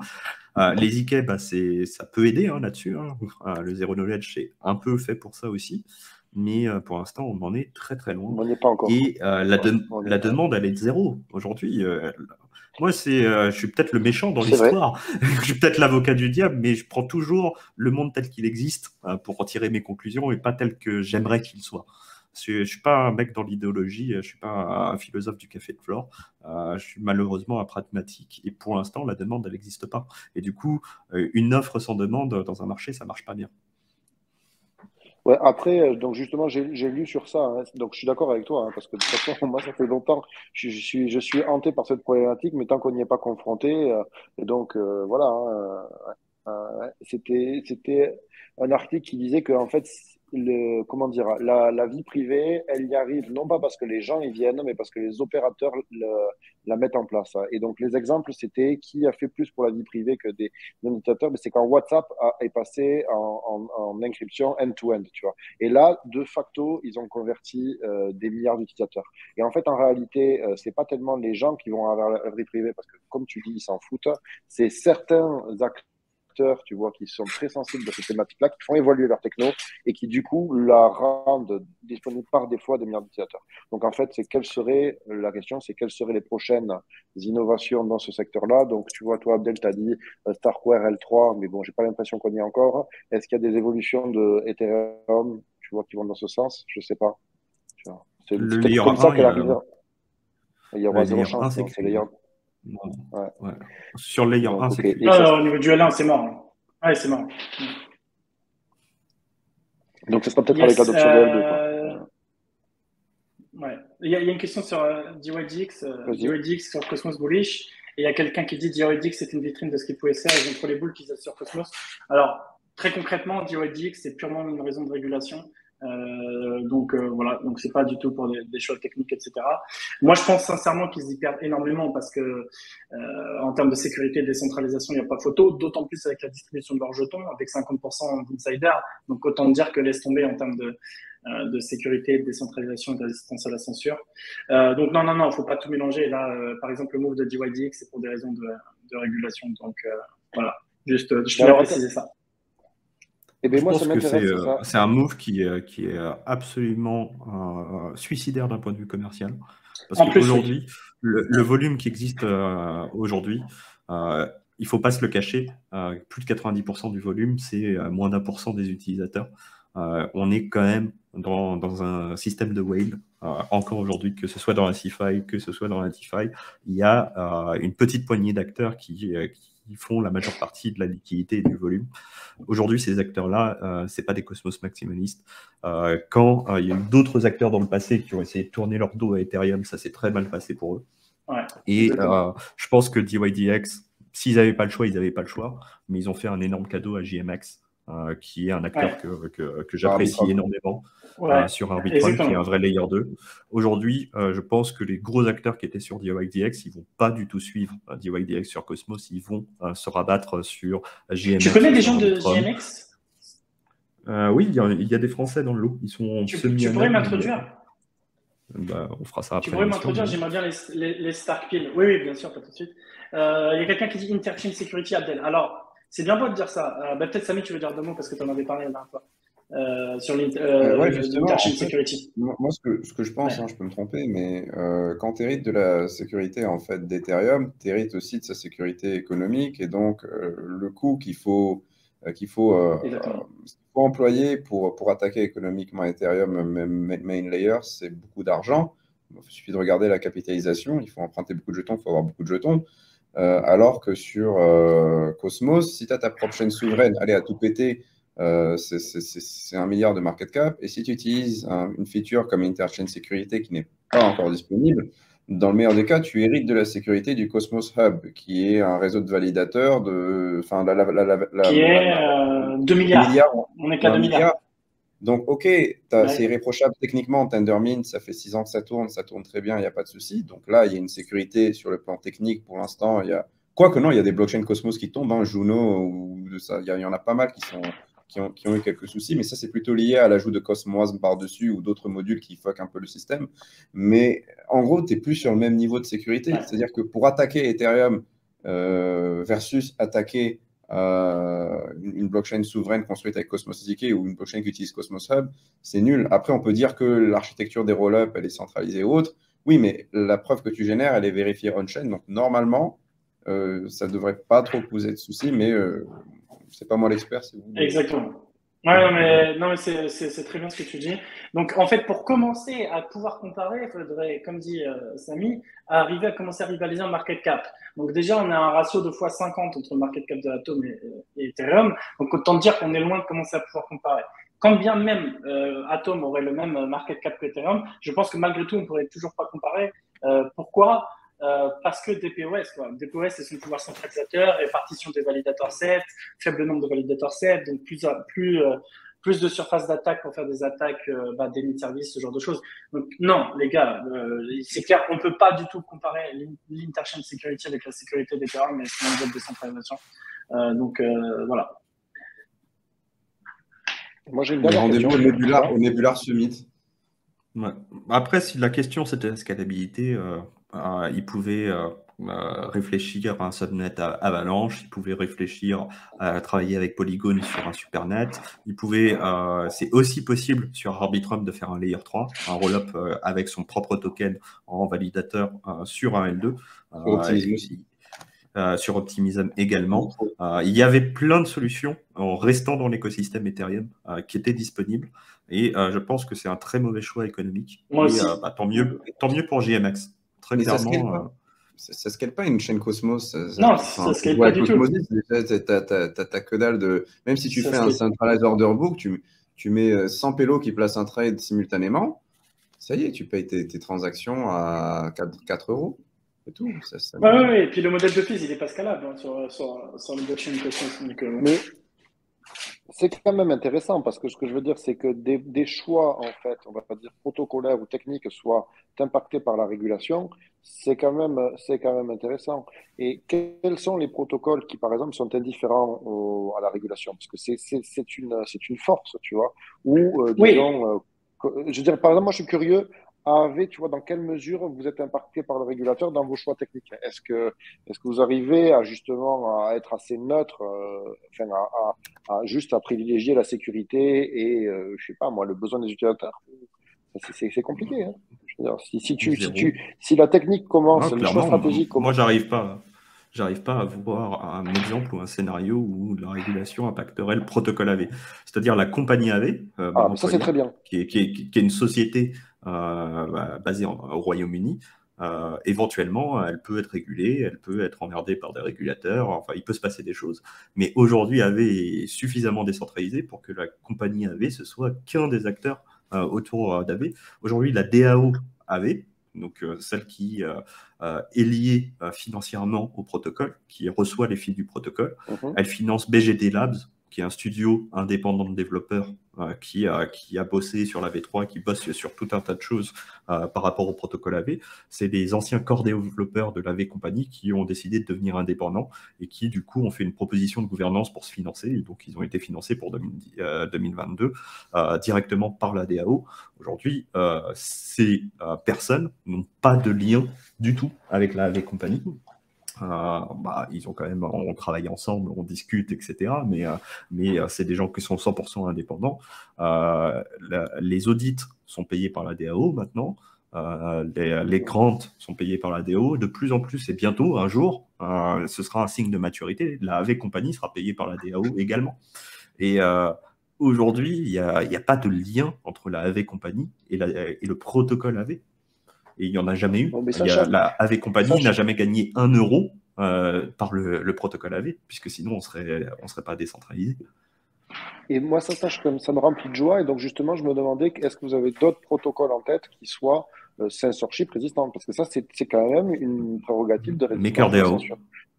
MakerDAO, ils sont plus évolués. Ça fait partie des plus évolués dans la défi. Ils ont fait leur processus de décentralisation avant tout le monde. En même temps, c'est les plus anciens, donc ils ont eu un petit peu d'avance. Et aujourd'hui, 100% de MakerDAO, c'est financé par la DAO. Directement de Maker. En fait, quand vous payez des intérêts sur MakerDAO, quand vous empruntez du DAI, cette stability fee va en partie dans ce qu'on appelle le DAI surplus.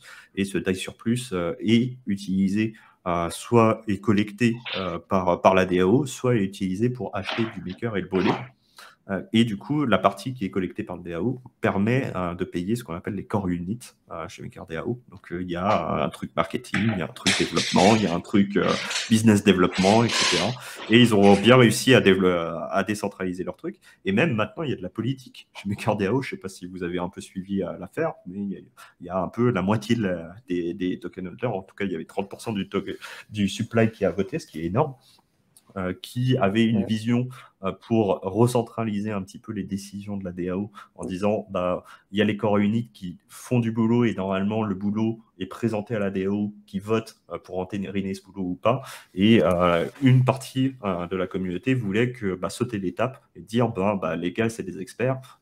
S'ils pensent qu'un actif doit être ajouté dans MakerDAO ou retiré, ils peuvent le faire directement parce que faire un processus de vote à chaque fois, c'est un peu lent. Et une autre partie, et c'est celle qui a gagné, qui dit non, nous on veut bien financer des experts qui bossent, mais on garde le dernier choix sur toutes les décisions et on fait des votes. Là, j'ai simplifié un problème hyper complexe, c'est beaucoup plus complexe que ça, mais c'est un des trucs qui était en jeu, et la vision la plus décentralisée a gagné ce vote. Ça a été assez serré, et qui fait que c'est la DAO qui prend toutes les décisions, quoi. Mais sinon, c'est pas de la défi. Sinon, ça s'appelle Celsius, quoi. Eh bien, je suis d'accord, mais il y a beaucoup de protocoles qui n'ont que l'apparence de la défi. Par exemple, si tu mets des droits, des super pouvoirs en place, où tu peux accéder, modifier les smart contracts, etc. Alors moi, je pensais à cette du coup, ça s'appelle pas la défi, tout simplement. Et en fait, c'est important de faire la distinction. Mais ça n'en est pas, je suis d'accord, mais ça se présente souvent comme ça, en fait, voilà, sans en être. Et en fait, disons que tout smart contract n'est pas forcément en fait décentralisé. Et moi, ma dernière question, c'est justement dans ces temps de bear market, c'est aussi le temps d'accumuler, peut-être de faire du stock picking, du crypto picking, on va dire. Et je lisais encore un de ses articles. Donc, moi, j'aime beaucoup Arthur Hayes, c'est comme ça, à tort ou à raison. Et son dernier article, qui est très long, mais que je trouve excellent, s'appelle Floaters. Donc, le floater, c'est des choses qui remontent à la surface. Il raconte son histoire, où il faisait de l'aviron dans ses premières années, il adorait ça. Et de temps en temps, il y avait des flotteurs qui remontaient. Les flotteurs qui remontent, c'est des corps. Hein. C'est quand même des cadavres. C'est assez bizarre son article quand il commence. En plus, tu l'apprends au moment où il écrit son article, et il fait référence évidemment à ces gros poissons, typiquement la centralisée, donc Celsius, mais aussi les fonds d'investissement, Three Arrows Capital. Et en gros, il y a des gens qui ont eu une gestion déplorable de leurs actifs, qui ont pris trop de risques et qui se retrouvent à remonter à la surface, je veux dire à mort-vivant, et qui sont aussi, ce faisant, forcés de vendre tous leurs actifs liquides. Et dans leurs actifs liquides, il y a à la fois des horreurs qui n'auraient jamais mérité d'être autant valorisées, mais il y a aussi des vrais protocoles avec une vraie proposition de valeur et qui sont bradés pour des raisons techniques, d'appel de marge, de choses comme ça. Et donc, ce qu'ils pensent, c'est que en même temps, je veux dire, pendant ces crashs, il y a aussi d'excellents actifs qui sont bradés. Et il finit son article en donnant une liste qui, pour lui, en fait, a du sens. C'est pas des conseils d'investissement, encore une fois, mais c'est ce qu'il pense lui, et je trouve que c'est très intéressant. Et dans les propositions de valeur qu'il trouve sympa, lui, évidemment, il estime que le trading, ça a énormément d'avenir, et que le trading centralisé et décentralisé n'ont pas du tout les mêmes vertus. Donc, le trading centralisé sur FTX, Binance, il estime que c'est un marché, en fait, de whales qui va s'orienter vers de la haute fréquence, des problématiques, en fait, institutionnelles, vraiment un marché de pros, qui va être très difficile d'accès pour être compétitif aux particuliers, alors que justement, les places de marché décentralisées sont beaucoup plus accessibles aux particuliers, où c'est moins sophistiqué. Et donc, typiquement, il pense à Uniswap ou SushiSwap, donc il regarde différentes places de marché. Pour lui, le trading existe depuis des années, il aura toujours lieu, et en fait, les places de marché centralisées et décentralisées n'ont pas les mêmes propositions de valeur. Donc, il est bullish sur le cas d'usage des DEX. Et lui, évidemment, il est pro écosystème Ethereum, donc il s'oriente plutôt vers Uniswap et SushiSwap, qu'il apprécie. Et ensuite, sa façon d'évaluation, c'est le price to earning. Donc, c'est voilà. Donc, c'est le truc. Ensuite, la deuxième proposition de valeur, et tu l'as cité, c'est GMX. C'est-à-dire qu'il adore les DEX et il adore les produits dérivés. Et en fait, celui qui s'approche le plus d'une place de marché décentralisée avec des propriétés de marché dérivés. Et il est évidemment parlé de DYDX, mais lui, il avait l'air de penser que c'était pas bien décentralisé, DYDX, alors que GMX, il était un peu plus. Il a ça. Ensuite, ce qu'il aime, c'est ENS, c'est le futur de l'Internet pour lui, quelque part. Et le dernier, c'était les places de marché par rapport aux NFT. C'était l'ours rare, parce qu'il y avait, évidemment, il regardait par taille de marché. Voilà. Et donc, en gros, il a des champs avec des propositions de valeur, et c'est les 5 qui voilà, n'est pas. Alors, ça peut baisser plus, hein, mais en tout cas, il pense qu'il y a aussi des opportunités. Voilà. Est-ce que vous avez identifié ou quel secteur, que ce soit un projet particulier ou un secteur, est-ce que vous profitez de ces temps troublés pour essayer de stock piquer quelques trucs ou pas, hein, ou ça peut être. Voilà. Il y a eu GMX, quand tu as parlé, tu vois, il y a peut-être des opportunités sur GMX du fait de ce move de DYDX. C'est intéressant, tu vois, je n'avais pas lu comme ça. Voilà, je sais pas, des petits trucs comme ça. Est-ce que vous avez. Il y avait les bridges, peut-être. Est-ce que vous avez vu des trucs qui se sont fait éclater? En fait, des ce qui est bien dans pas mérité. En fait, ce qui est bien, c'est que quand les marchés sont baissiers, tout baisse. C'est-à-dire que tout se prend une gifle d'un point de vue des marchés. Et les trucs qui valent de l'or et les trucs qui sont du caca, qui sont peints en couleur or. Et généralement, les trucs qui valent de l'or, ils valent intrinsèquement de l'or, a priori. Et si on change de cycle, on change de polarité de marché, c'est une opportunité d'achat qui est relativement intéressante. Par contre, les cacas qui sont peints en or, a priori, la peinture à la première pluie, voilà, la peinture, elle s'en va là, quand il pleut. Donc, a priori, ça ne remontera pas. Beaucoup de gens se disent c'est quoi le prochain grand acteur de la DeFi, le prochain grand acteur des bridges, c'est quoi le prochain Ethereum du prochain cycle. Moi, j'ai envie de répondre les blue chips restent des blue chips. C'est pas parce qu'elles valent moins cher que c'est pas des blue chips. Aujourd'hui, Ethereum à 1000 balles, putain, la bonne affaire. Si je vous avais dit ça il y a 6 mois, vous seriez couru pour aller l'acheter. On est à 2 mois du merge. C'est Polyga, c'est la semaine prochaine. Dans un mois, ce sera Goerli, le dernier merge sur testnet. Et ensuite, ça y est, on y va pour de vrai et on fait le vrai merge.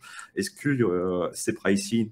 A priori, pas du tout. Moi, j'ai jamais cru que le marché était capable de pricing des évolutions d'Ethereum. Pourquoi? Parce que Ethereum a une réputation d'être en retard en permanence. Du coup, les marchés préfèrent acheter un petit peu plus cher sur une évolution qui est réalisée plutôt que sur une évolution qui va arriver. Et clairement, on est dans ce scénario-là. Je pense que la fin du monde macro, chaque génération, en fait, je ne sais pas pourquoi, mais quand on dit que tout va mal, on a l'air intelligent chez certaines personnes. Mais chaque génération a annoncé la fin du monde. Pour l'instant, ça n'a pas été très précis comme annonce de fin du monde, parce qu'a priori, on est toujours là. Et que la situation macroéconomique, les guerres, ce n'est pas éternel. L'inflation, ce n'est pas éternel.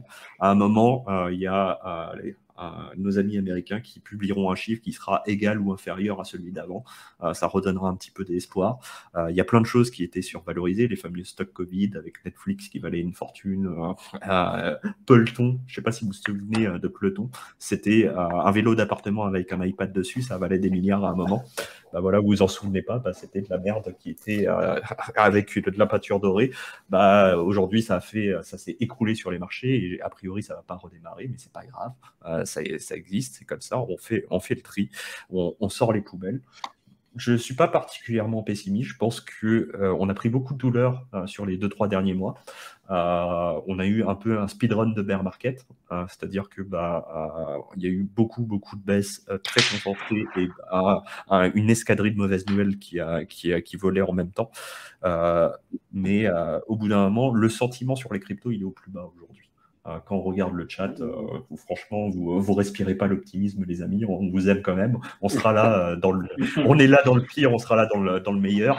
Donc, on vous lira quand vous serez euphorique dans quelques mois. C'est pas grave, quelques années au pire. Sur les réseaux sociaux, c'est pareil. Je pense qu'on est au plus bas du sentiment. Aujourd'hui, on attend des signes d'espoir de renversement de polarité. Ça viendra dans quelques mois. Mais est-ce qu'on va reperdre 90% des valeurs d'aujourd'hui? Aujourd'hui, c'est improbable. Moins 60% aussi. Ça me semble peu probable. Bien sûr, bien malin celui qui peut prédire là où iront les marchés. Mais je pense qu'on est dans le moment où l'or qui vaut pas cher, alors qu'il y a une valeur intrinsèque qui est toujours là, c'est le moment de le reprendre. Et il faut savoir faire ces investissements qui pourront peut-être porter leurs fruits sur les prochains cycles. Mais... Ouais, c'est clair que ETH... c'est clair que ETH, là, le merge, c'est un catalyseur énorme. Hein. Il faut vraiment le dire. En plus, le fait que je pense qu'il ne soit pas pricé, c'est aussi dû au fait que je pense qu'il y a des choses qui se font uniquement quand la transition est faite. C'est-à-dire le fait qu'il n'y ait plus de pression vendeuse des mineurs, il faut attendre que ça se fasse pour que ça soit que ça commence à avoir un effet. Pareil sur la réduction de l'émission de la supply et le fait qu'il va être quasiment tout le temps déflationniste. Parce qu'on réduit de 90% l'émission de la supply et avec le IPK 59, ça fait que ça sera déflationniste. Donc c'est vrai que je suis d'accord que à nos TH à $1000, là, ça paraît une aubaine de ouf. surtout avec le merge qui arrive. Mais pour résumer, Après, je ne suis pas en train de moi, vous je suis dire qu'il ne d'accord sera avec- pas éventuellement à $800 Oui, ou bien à sûr. 750 ou à 700. Mais 20. aujourd'hui, Non, mais ce qui est rigolo, à 20, c'est ça me semble improbable, Ouais. personnellement. Non, c'était pas vrai. Pas de souci, c'est pas grave. Moi, ce que j'aime bien pour résumer, c'est que, en fait, de ce que j'entends et de ce que je comprends de ce que vous dites, c'est que, en fait, en bear market, il n'y a pas besoin de faire. En bull market, tu vas chercher les nouveautés, les trucs qui n'existaient pas, qui sont nouveaux, qui vont sortir et qui vont tout révolutionner. Et évidemment, il y a beaucoup de cases, il y a de la merde, mais comme le marché est porteur, en général, c'est une stratégie payante. Alors qu'en bear market, en fait, la stratégie elle est très différente. C'est tu vas pas faire l'intellectuel et chercher forcément la nouvelle pépite du siècle. C'est tu peux te reporter sur l'existant, le meilleur de l'existant qui s'est fait éclater. Et en fait, ça serait probablement une stratégie supérieure. Et typiquement Ether s'est fait éclater et ça reste quand même un super truc. Tu vois. Et AAV s'est Bah, fait Même éclater. BTC, hein. tu vois, Et sur le précédent bear market, les gens qui sont allés choper du Bitcoin entre 3 et 6 000, aujourd'hui, ils pleurent pas. Tu vois. voilà, ça fait le taf. Hein. Et pourtant, entre 3 et 6 000, moi je me souviens de cette période, l'année 2018, c'était dur, quoi. Il ne restait que les convaincus. Ethereum, en décembre 2020, quand il valait $85, il ne restait que les convaincus, tu vois. Et pourtant, aujourd'hui, ils ne se plaignent pas, ces gens-là. Moi, je me rappelle de cette époque, j'étais à Consensus et c'était une sale époque parce que comme la trésorerie de Consensus était fortement liée au cours de l'ETH, du coup, ils ont dû shut down sévère les effectifs. Donc, il y a eu des grosses vagues de licenciements à cette époque-là. Donc, je me rappelle très bien de cette époque. C'est vrai que c'était assez violent. Et comme tu dis, Benoît, tu vois, les gens qui sont allés chercher les trucs qui avaient de la valeur intrinsèque à ces moments-là, aujourd'hui, ils ne se plaignent pas. Les gens qui se sont dit ouais, mais peut-être que EOS va se relancer parce que quand même c'était Ethereum en plus rapide et moins cher. A priori, ils pleurent encore. Les gens qui sont allés chercher parce qu'à l'époque, il y en avait des nouveaux Ethereum, il y avait des petits nouveaux trucs. Et a priori, c'était pas le meilleur choix d'aller choper cela. Moi, c'est peut-être que je suis conservateur, mais je pense que les blue chips restent des blue chips que c'est plutôt intéressant. Si le marché a décidé de les solder comme tout le reste, puisque les soldes sont globales, pourquoi pas s'y intéresser. Mais c'est l'occasion de revenir. Moi c'est l'occasion, à titre personnel, de me placer sur des coins qui me plaisaient, tu vois, et sur lesquels je ne m'étais pas positionné, et le marché était très haut. Là, c'est l'occasion, tu vois. C'est l'occasion. Donc, ouais, ok. Et ça peut baisser Vitalik encore. a fait un tweet sur. Vitalik a fait un tweet sur EOS il n'y a pas longtemps. Les gens ont du mal avec le sarcasme de Vitalik, décidément. J'ai vu que des gens qui pensaient sérieusement que Vitalik chillait EOS quand il a dit EOS c'est Ethereum on stéroïdes. Ça c'est marrant. Non, c'est du pur troll. En fait, tu sais, sur Internet, tu as la moitié des gens qui ne comprennent pas le sarcasme et l'autre moitié qui comprend très bien le sarcasme mais qui prétend ne pas le comprendre parce qu'ils ont envie de pumper leur bague de com. Ouais, c'est vrai. Ouais, et du coup, ça crée des réactions qui sont unanimes, mais pas exactement pour les mêmes raisons. Ouais. Par contre, j'ai un doute. Du coup, toi, qu'est-ce que tu en penses, Marc? Parce que moi, Benoît te rappelle sur le truc du poisson d'avril, sur le Bitcoin maximaliste. Benoît, moi, je suis convaincu que c'est pas sérieux. Et moi, je pense que c'était un poisson d'avril. Est-ce que tu te rappelles de ça, Marc? De quoi Vitalik, le 1er avril de cette année, il a fait un article en défense du Bitcoin maximalisme, en disant, en vantant les vertus. Pour moi, c'est un poisson d'avril. Bah oui, c'était un poisson d'avril. Ouais, on est d'accord. Mais pourtant, il a pris du temps à le faire. Non, mais je pense qu'il est bon. Peut-être qu'il arrive à se projeter dans ce que les Bitcoin maximalistes mettent en avant comme argument. Je sais pas trop. C'est vrai que. À partir du moment où il met ça. Non, il reprend un tweet. Non, il reprend un tweet. Autant pour moi. Messieurs, faut pas juger. D'ailleurs, il a mal fini, le pauvre Kevin Pham. Faut pas juger sur la date de publication, il faut juger sur ce qu'il dit et les arguments qu'il présente sont pertinents. Après, c'est pas forcément ce qu'il pense, mais ce qu'il dit par exemple, c'est que dans une société, en fait, souvent c'est les groupes de population les plus intolérants qui imposent leurs idées. Et ça, je pense que malgré tout, c'est assez vrai parce que ensuite tu es obligé, si tu veux défendre un certain corpus de valeurs, de le défendre quitte à aller jusqu'à l'intolérance, ce qui est malheureux, mais ce qui est une stratégie efficace du point de vue des promoteurs d'une idée. Après, voilà, ils présentent en fait quelques arguments en défense du maximalisme. Après, voilà, ça ne veut pas dire qu'il faut être con, hein. Parce qu'il y en a qui, qui souvent pensent qu'être con est une qualité. Bon, c'est pas ce qu'il dit non plus. Je pense que tu devrais relire l'article parce que c'est relativement clair. Je l'ai lu plusieurs fois. Moi, je l'ai lu plusieurs fois et moi, je trouve cet argument convaincant. Mais après, peut-être que je me trompe hein, et que c'est qu'une blague. Mais... Ok. Bon, bah, moi, pour moi, c'était naturellement une blague. Mais ouais. Non, c'est une blague. Mais, oui, bon, ben écoute, je comprends rien à l'humour de Vitalik, et puis voilà, c'est pas grave. Non, mais Weird Crusades Against Seed Wars are... Ouais, là, quand même, j'avoue. Non, mais il y a des blagues, il y a de l'humour. Ouais. Par exemple, quand tu regardes les propos sur la chaîne temporelle des produits, des projets et de la supply réservée aux équipes en fonction du temps. Attends, t'as le schéma là. Descends. Là. C'est quand même assez vrai, tu vois. Et quand et que en fait comment dire, tu peux douter de la volonté de l'altruisme des projets avec le temps. C'est-à-dire que tu peux pas douter de l'altruisme de Bitcoin, tu peux douter de l'altruisme de projet. Ils présentent plein d'arguments en fait que je trouve pertinents. Après, une blague, une part de vérité, une part de ce qu'il pensait, mais qu'il a osé avouer que dans un contexte de blague, je sais pas. Ouais. Je sais pas. Mais après, la formulation on tolerance is good, évidemment, c'est provoquant. Bah ouais, voilà. Mais c'est efficace, l'intolérance. Il reprend des propos de Nicolas Nassim Taleb qui sont très vrais et qui, d'ailleurs, je me sens orphelin depuis que j'ai perdu Nicolas Nassim Taleb et Bruce Schneier, qui sont deux personnes que j'aimais bien qui disent n'importe quoi sur Bitcoin. Mais bon. C'est un autre sujet. Mais messieurs, moi, en tout cas, vous m'avez permis de retrouver le moral. Et faites vos devoirs. Il y a des blue chips qui se sont fait casser la gueule. C'est triste quand on les possède, mais c'est quand même agréable quand on va les acheter. Voilà, hein, merci. De toute façon. Et puis en plus, on va vous retrouver. Vous serez partenaire à Surfing Bitcoin aussi. Il y a Starknet qui va se lancer. Enfin, on aura d'autres occasions de vous voir en physique. C'est vrai qu'on se voit d'abord à l'ETC. Ouais, et tu viens à Starknet ici, toi, Marc, ou pas? C'est quand exactement? Le vendredi 22 juillet. Ouais.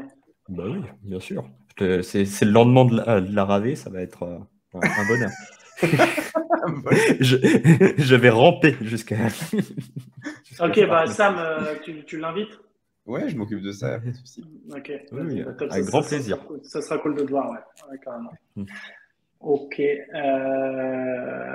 bah d'ailleurs, au dernier meet-up, il y avait quelqu'un qui avait fait un talk sur AAV sur Starknet, justement. Donc, c'était intéressant. Comment il s'appelle, pardon? Massil. Ouais, Massil. C'est en développement. Hein. C'est AAV sur Starknet. C'est officiellement financé par la DAO. Il y a eu une proposition de BGD spécialement, donc le studio indépendant de développeurs sur AV, qui bossait sur cette intégration et du coup, c'est en cours, tout simplement. Après, ça prendra un petit peu de temps, hein, mais faut que j'ai besoin de ton aide pour être en relation avec quelqu'un de chez BGD Labs pour voir si un de leurs développeurs serait intéressé pour intervenir sur notre panel qui concerne le portage des blue chips vers Starknet. Moi, je pense qu'il faut que tu invites Emilio, qui est vraiment le corps développeur le plus proche de ça. Et c'est surtout celui qui parle le mieux. Parce que Ernesto, il bosse aussi dessus, mais Ernesto, il est moins sociable. Il est très sympa, hein, mais il est un peu moins sociable. Bon. Je pense qu'on rentre dans le format. En plus, Marc, tu dois y aller. Je vous remercie. Je vous remercie pour votre temps. Merci à vous. Pour vos insights. C'est toujours un plaisir de faire ces émissions du jeudi avec vous. Je remercie aussi le chat pour tous les abonnements, les commentaires, les bonnes vibes, etc. Et puis surtout, patience et bienveillance en ces temps. Oh, et puis les tournures, là, les belles phrases, ça me saoule. Hein. Voilà, écoutez. Ouais, allez, salut à tous. Patience et bienveillance, ça se suffit, patience et bienveillance. Alors, merci beaucoup. Faut passer une très bonne fin de semaine. Faites attention à vous. Et encore, merci à nos invités d'exception. Et je vous dis à très vite à HCC pour ceux qui ont pu avoir un ticket ou peut-être à Starknet ici. Sinon, ailleurs. Et comme toujours, les jeudis, les dimanches et bientôt d'autres jours sur notre Guardians. le bear market, c'est juste sur les charts. Allez, Oh. à très très vite.